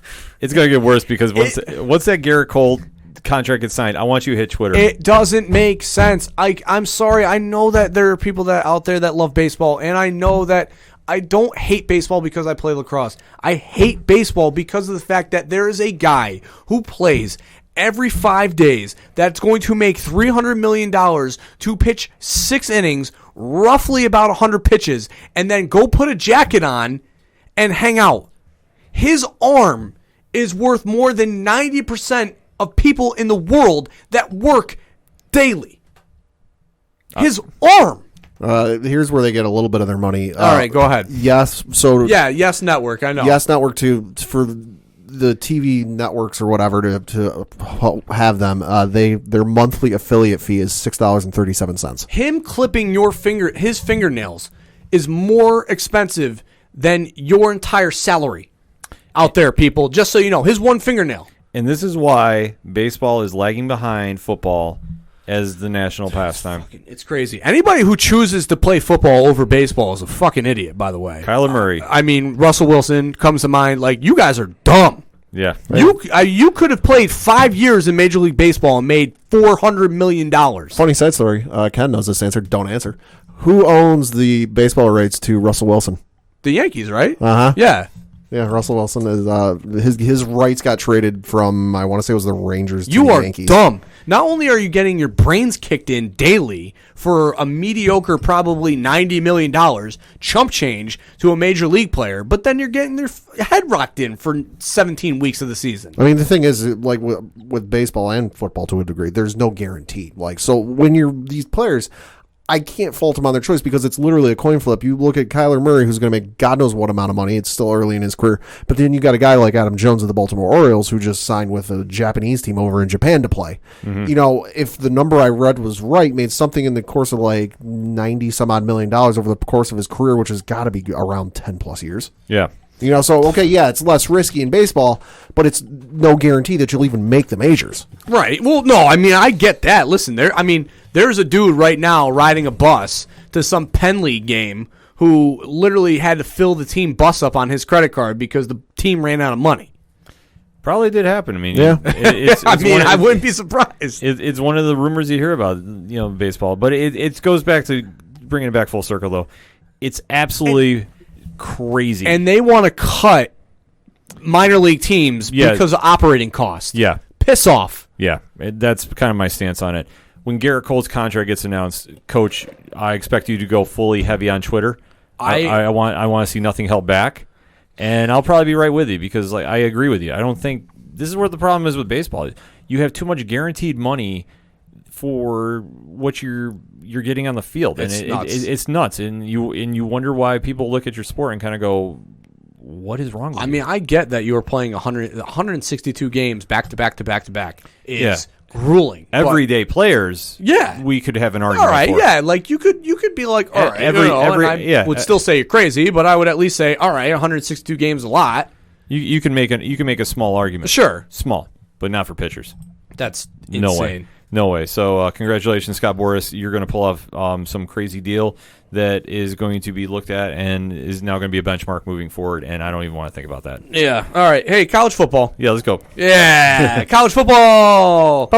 Hey, so I'm great title games. Yeah. I mean, for the most part, LSU absolutely. I mean, I'm all for dominating and great performances, and Joe Burrow's put that on. Yeah. I mean, he put on a clinic. He won the Heisman with He that won one. the Heisman beating Georgia the way that he did, single-handedly, mind you. I mean, he put a whooping on Georgia. So LSU locks up the 1 seed. Joe Burrows locks up your Heisman. Put that stamp on it now. They're going to be playing Oklahoma. Ohio State, unfortunately, because of their lackadaisical performance against Wisconsin in the Big Ten title game, now has to face Clemson. Tough. Yeah. A little bit. Tough. I think Ohio State and Chase Young, you know, the versatility that he has as far as a pass rusher, because Clemson's strength's not running the ball this year like it was last year. So I think, you know, Chase Young might be able to be the X factor in that game, although he already is it, you know what I mean? But his pass rushing ability will help Ohio State in this game. And you know, Trevor Lawrence has never played a dynamic pass rusher as much as Chase Young is. Because this guy is, I mean, he should be the number 1 pick in the draft. It's going to be Joe Burrows, but it should be him. It definitely should be him. Some other bowl games of note, the Holiday Bowl is going to be featuring Iowa versus USC. I thought that was kind of a fun matchup. Yeah. You don't really see the two of them facing off so much. No, obviously going to drop Notre Dame because that's who I care about and love. They got dogged in this after winning out in November. They are now facing Iowa State in the Camping World Bowl. Dogged. I mean, even Barstool I saw posted, you know, the Notre Dame fan obviously they wrote that Notre Dame shouldn't even accept the invite, which I don't disagree with because, I mean, that is just disrespectful. I was hoping, like we talked about last week on the show, that they were going to face one of the SEC teams that didn't make New Year's Six or, you know, one of the bigger bowls. Unfortunately, now they're playing an Iowa State team that has 3 losses on the year. 2 of them were bad losses. One of them was a close loss to Iowa in that rivalry game. So I'm going to take Notre Dame by 1 billion in that game. Then some of the other New Year's games. You got Wisconsin, the runner-up in the Big Ten, will now play Oregon in the Rose Bowl. Is Jonathan Taylor going to play? Declared for the draft? I don't know. I'm going to lean no. I mean, it's sad that that's something that you got to talk about, but you got to think about it. The Sugar Bowl is now Georgia versus Baylor. The Citrus Bowl is Alabama and Michigan. I highlighted that game. That's going to be a fun game. Yeah, it's definitely going to be a fun game. Two interesting coaching styles in Saban and Harbaugh, you know, on the sideline against each other. That will be a lot of fun. And then the Outback Bowl is Auburn versus Minnesota. So the SEC once again locking up the Big Six, having all their top 4 teams in there. Blah. Just the Knicks thing just ruined my day. I'm just blah, you know? Sorry, Coach. But I love, on a positive, I love Joe Burrows. I mean, I am sold on this kid. That was a ton. I haven't watched a ton of LSU, but I watched that game, and I was having fun watching this kid play football. Because he goes out there, and he's just slinging it. What happens if he winds up with the Giants next year? Listen, I saw a funny thing that they wrote a story. Todd McShay said that the Giants should look at taking a quarterback if they land in the top 2. And I was like, come on. Daniel Jones didn't play that bad. Like, but if you get a chance at Burrows. I mean, I'm trying to cheer you up. No, I want Chase Young. I'm all on the chase for Young. What if you just forfeit all your draft picks, go 1 and 2? Listen, I said I've been saying for like weeks, give Chase Young 92 and watch him have a Hall of Fame career, which made some Giants fans absolutely cry and get triggered because they were like, you can't give him that's Strahan's number. But I was just having fun. Yeah. Obviously, I'm not saying give him 92. I'm just saying you could plug him in there and he's going to have a Hall of Fame carear. I'd say stick to your guns. Give him 92. Yeah. No, I mean his Strahan's number should be retired, but yeah, I mean it's gonna be a fun bowl season. There is other games obviously of note, just none of them that really sparked my interest like the games that I mentioned. So if your team's playing in there, you want to give us a shout out and tell us to watch it and give us a reason why, I'll probably watch it because I'm a sucker for football. Yeah, because I hate baseball. Give Coach that handicap. Let him go. Yeah, hey, I mean, he'll give you some point spreads too if you want to know. I mean, I won't give you. I don't know. I mean, I saw. And the Army-Navy game is this weekend. Oh my God, I almost forgot. Talking about pageantry here. We got you too worked up this episode. Yeah, I apologize. mean, no, it's fine. It's fine. I mean, I didn't even get a Giants ran in, and I'm still the baseball thing just took me over. I tried segueing one in. Yeah. I mean, that was. I'm not going to talk about it. Eli played great. The Army-Navy game is a ton of fun. If you haven't watched it, I think we talked about last year before they played. Yes, we did. The pageantry of the game, the meaning of the game, the jerseys, the rivalry, the history. It's a ton of fun. This is why Notre Dame plays Navy every year, because of the long-standing tradition and honoring, the servicemen and women that, either cheer or play that team. So go out of your way to watch the game on CBS. It will bore you to death because of the offense, but it will be fun. Yeah, definitely check that. I mean, it's always one of the classic games. I already know Pad's prediction about this one. Oh, yeah? Army by like 1,000. Yep. That is not going to be the case. Navy actually has a damn good football team. Pat is not hearing that. Nope. All right. I'm telling you right now, Navy has a damn good football team. They are a legitimate. I mean, obviously, if they could run anything other than the two-pit TU offense, they might actually make it somewhere. But you run that offense, and you just you are what you are. Yeah, it is going to be a great game to watch if you've never seen it. Like I said, the pageantry and the meaning behind it, because most of these guys are not going to go to the NFL. Exactly, and the passion that they play with. If you want to see teams that are actually going out there to play for the love of the game and love of school, what they represent, school. Yep. I mean, that is what you're going to see, and it's always a fun time. I recommend watching it if you can, and it's probably going to be the best game of the weekend. It would be on normally CBS around 2-ish. Something is like normally that, kickoff. Yeah, so definitely check that out.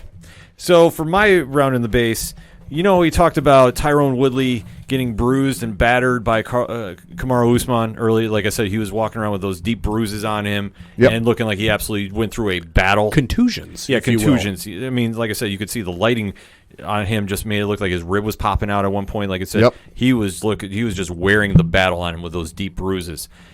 To flip it to boxing this weekend, if I told you that there was a championship bout that went the decision, wouldn't you think that somebody would look like they absolutely went through war? I mean, you would think. Yeah, it didn't happen. Anthony Joshua defeated Ruiz by decision. Yep, the dream Rocky run is over for Andy Ruiz. Anthony Joshua just picked him apart and didn't even look like he went through a boxing match. He came out like basically unscathed, which we were rooting for him, obviously, for the Rocky story. But Joshua now is reclaimed his unified titles and is now setting up for the winner against Deontay Wilder and Tyson Fury. So this one, like I said, not really moving the needle, but just in comparison, like I said, Usman throws hands. Joshua just outpointed this one. I mean, two judges gave it a 118 to 110 and a 119 to 109 for the rounds. It just nothing behind it. Here's the thing, though. Might have not held the belt for very long, but for the rest of his life, he will forever be introduced as the former whatever champion. Yeah, exactly. I mean, it wasn't saying like he wasn't trying to win. Yeah. Just Joshua went in there. It actually looked like he knew what he was doing, just outpointed him and won the fight. I mean, it wasn't really like a fight. Like we said, Woodley looked like he went through a battle in comparison. This one, not so much. I mean, Ruiz did look a little, punctured in the face and took some shots, but nothing like super crazy like that. So obviously boxing's got something to look forward to next year, because I'm going to say this. Deontay Wilder fights Joshua. Wilder's going to knock him out. Easy. 8th round. Give me an early prediction. So let us go give us our locks and leaps to take this back home and close this out. Pad, what do you got?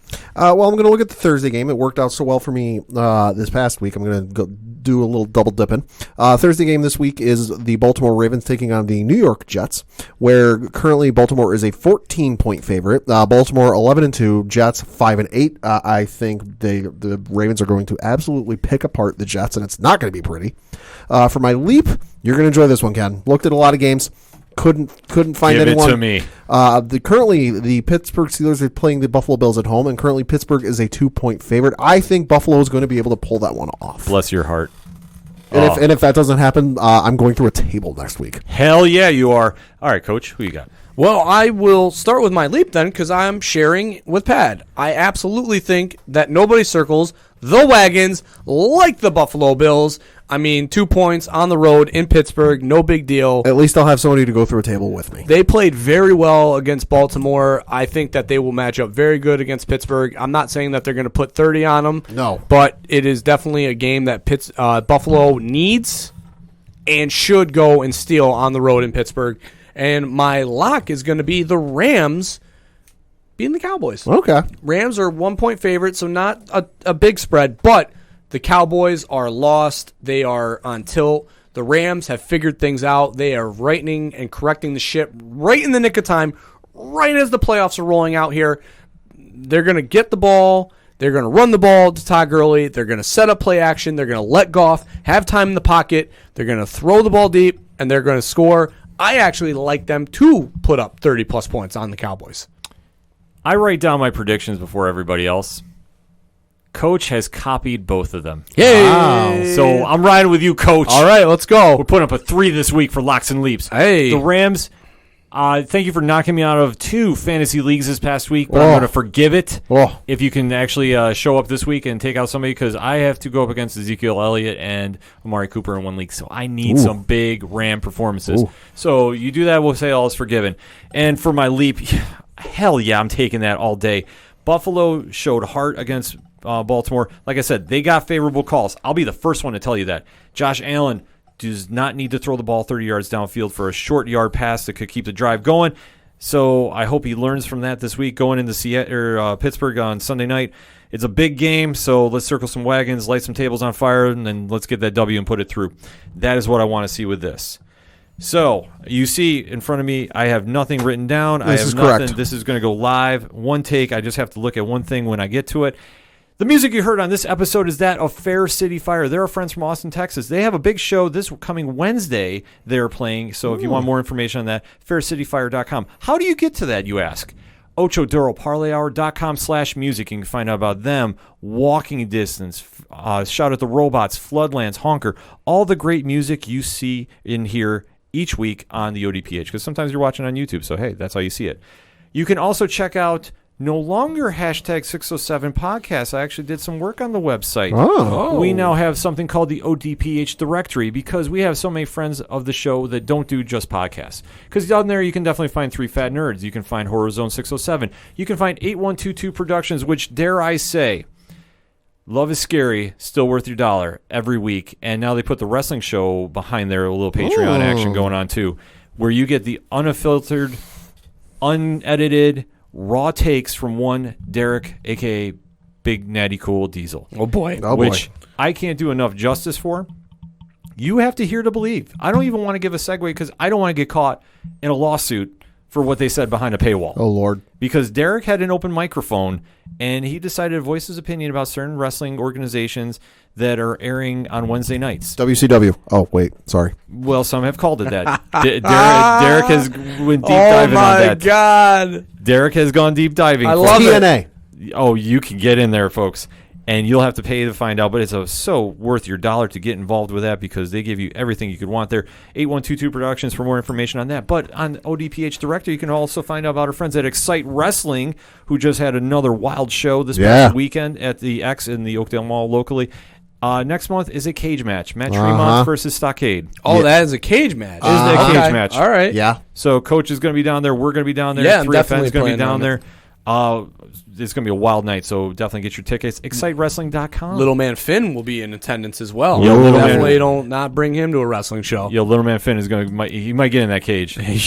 Yo, I'm telling you, he can handle himself. He might. Stockade's got something to worry about. He learned a new move the other day. I taught him the old lock up to an armbar. Ooh. He's getting it down. He's getting it down. He's going to be scary. I'm telling you, Johnny Moose has that school going. He might have a new entry coming in there. You can also find about our good friend Tom from Off the Cuff Gaming as well. We are adding more and more content providers from the 607 there that you need to find out internationally, so definitely head over to ODPH directory. Now, what happened to hashtag 607 podcast? Glad you asked.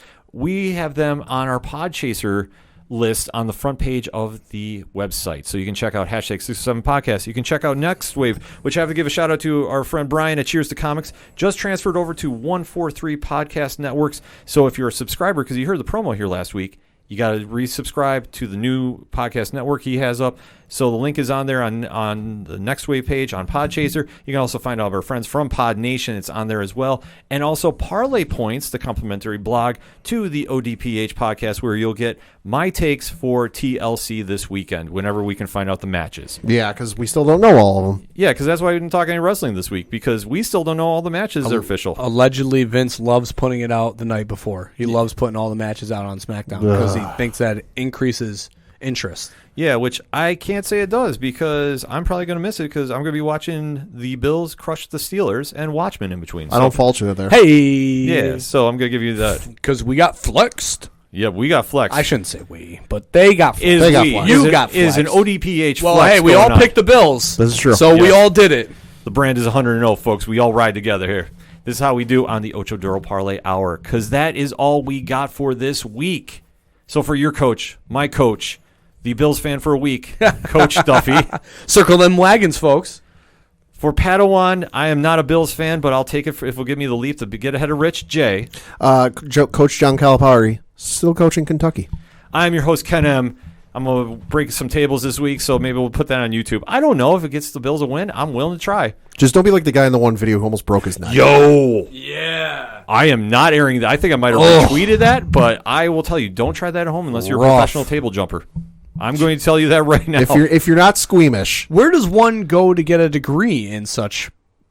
There's got to be some place in Buffalo for that. Yeah. I mean, God, how many times have we put people through If tables? you're not squeamish, look up the video. I'm sure you can find it. If you're squeamish, don't watch it. Yeah, we'll see if I can find you a link. Maybe. We'll have to see. Thank you, as always, for listening to the ODPH podcast, better known as the Ocho Duro Parlay Hour. See you next time.